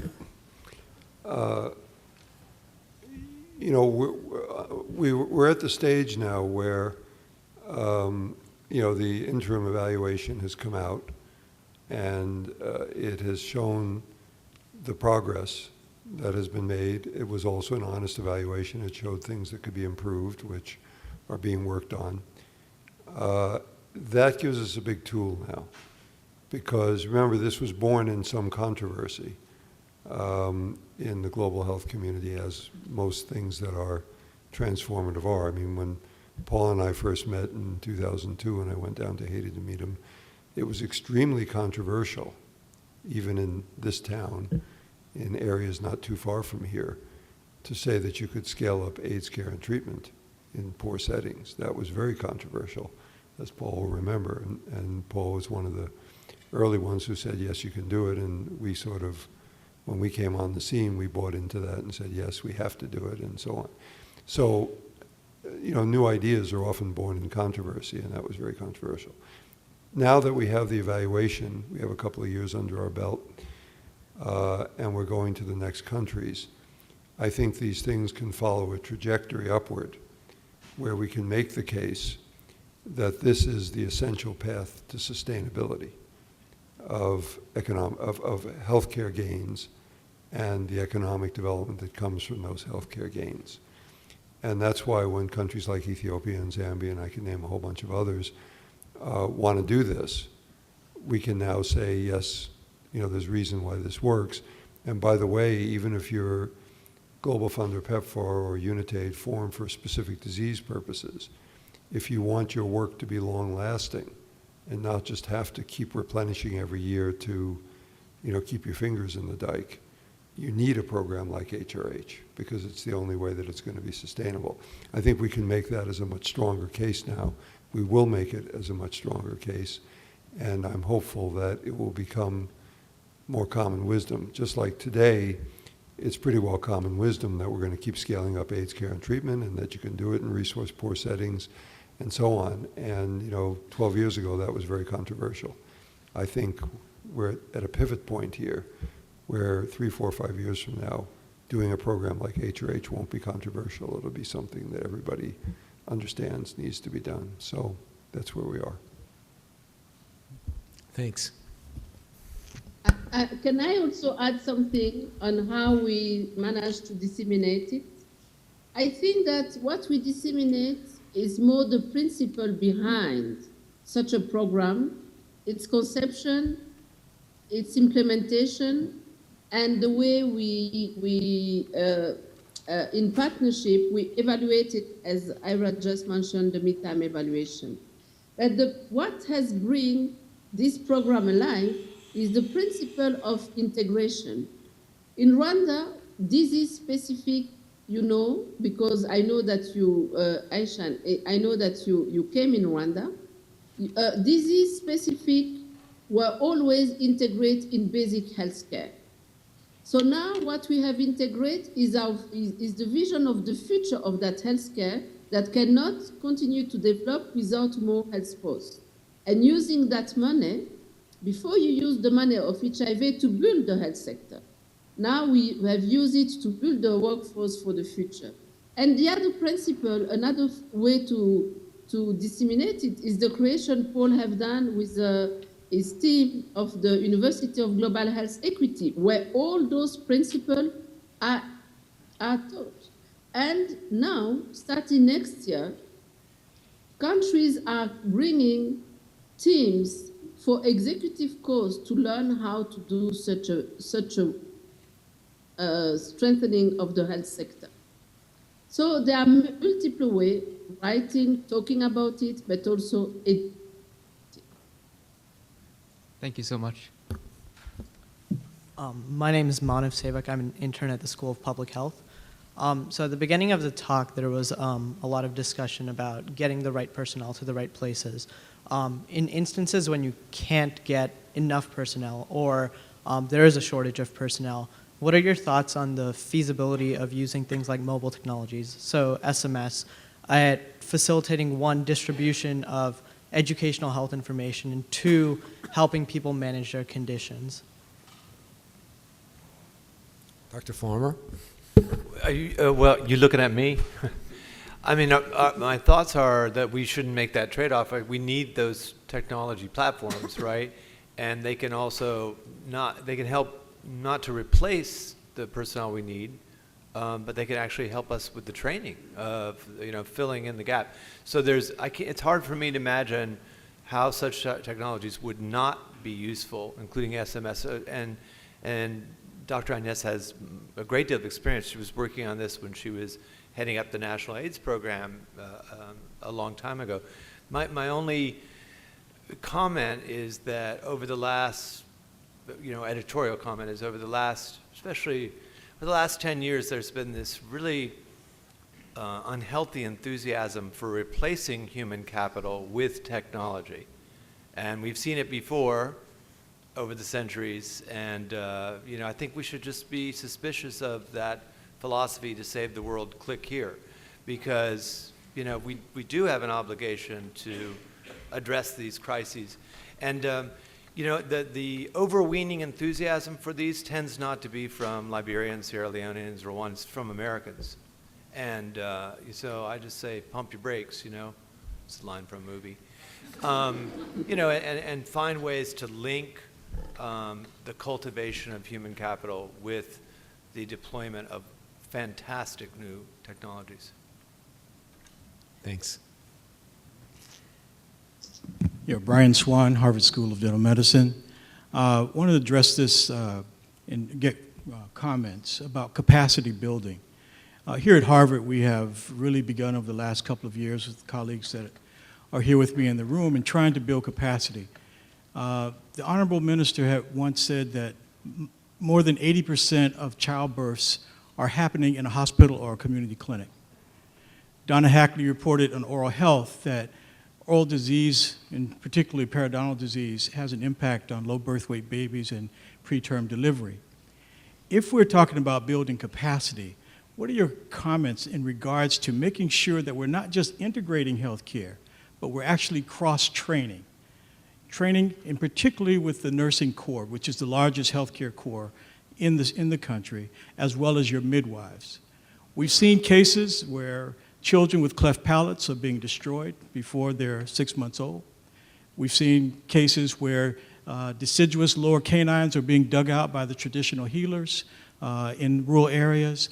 To be able to dispel those things and change that, cross-training as an example of those is an important endeavor that we need to look at in terms of building capacity much faster than we're going to be able to train enough healthcare providers. Honorable Minister, did you hear the question? Do you mind taking it? Yes, and I can agree more that we need to revise the way we educate our young health professionals.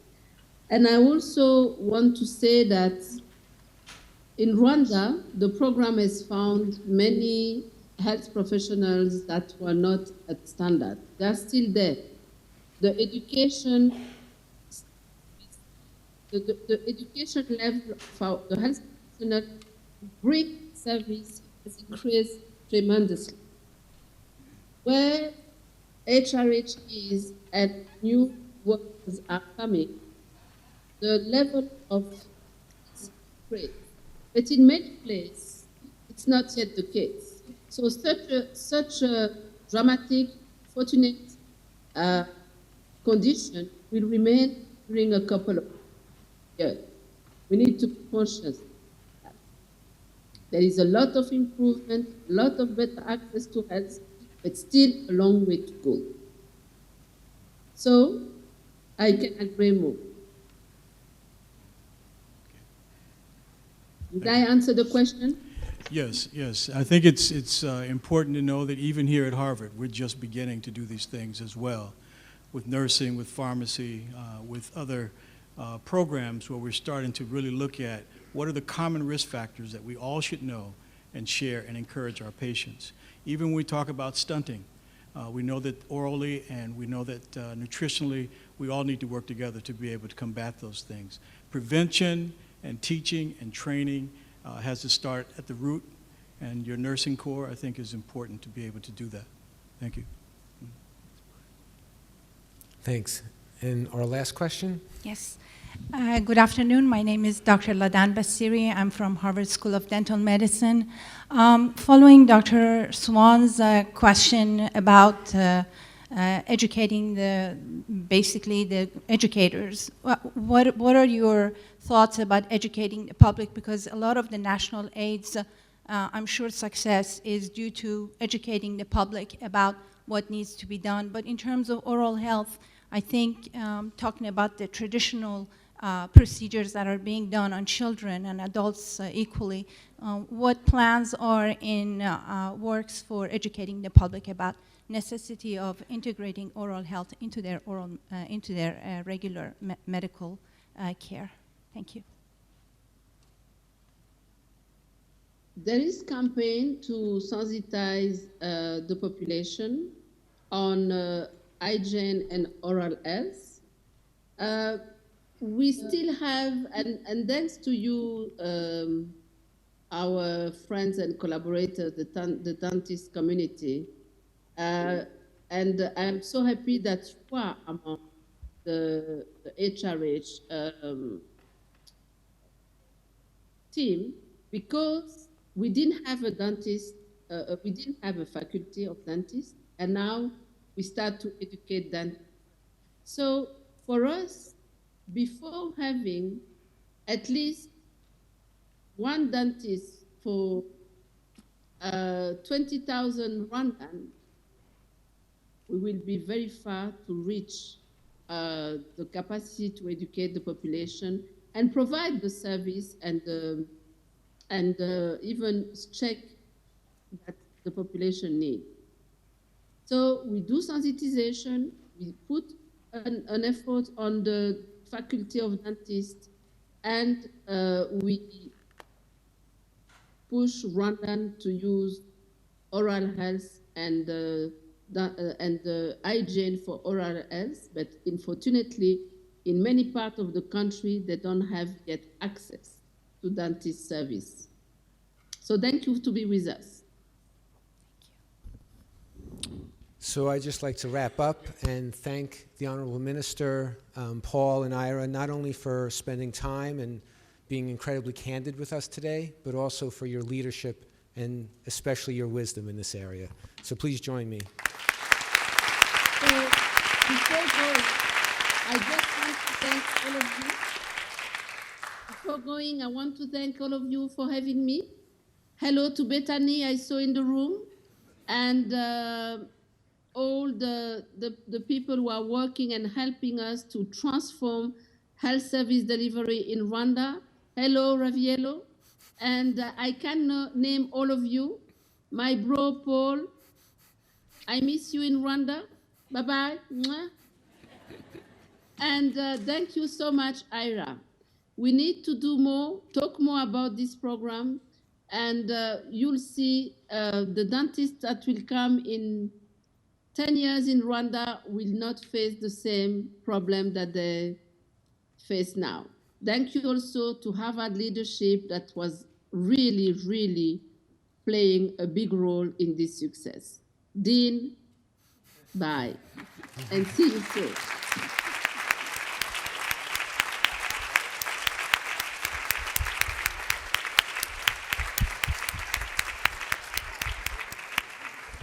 And now please join us for a reception. As Corrado said, there's aperitifs.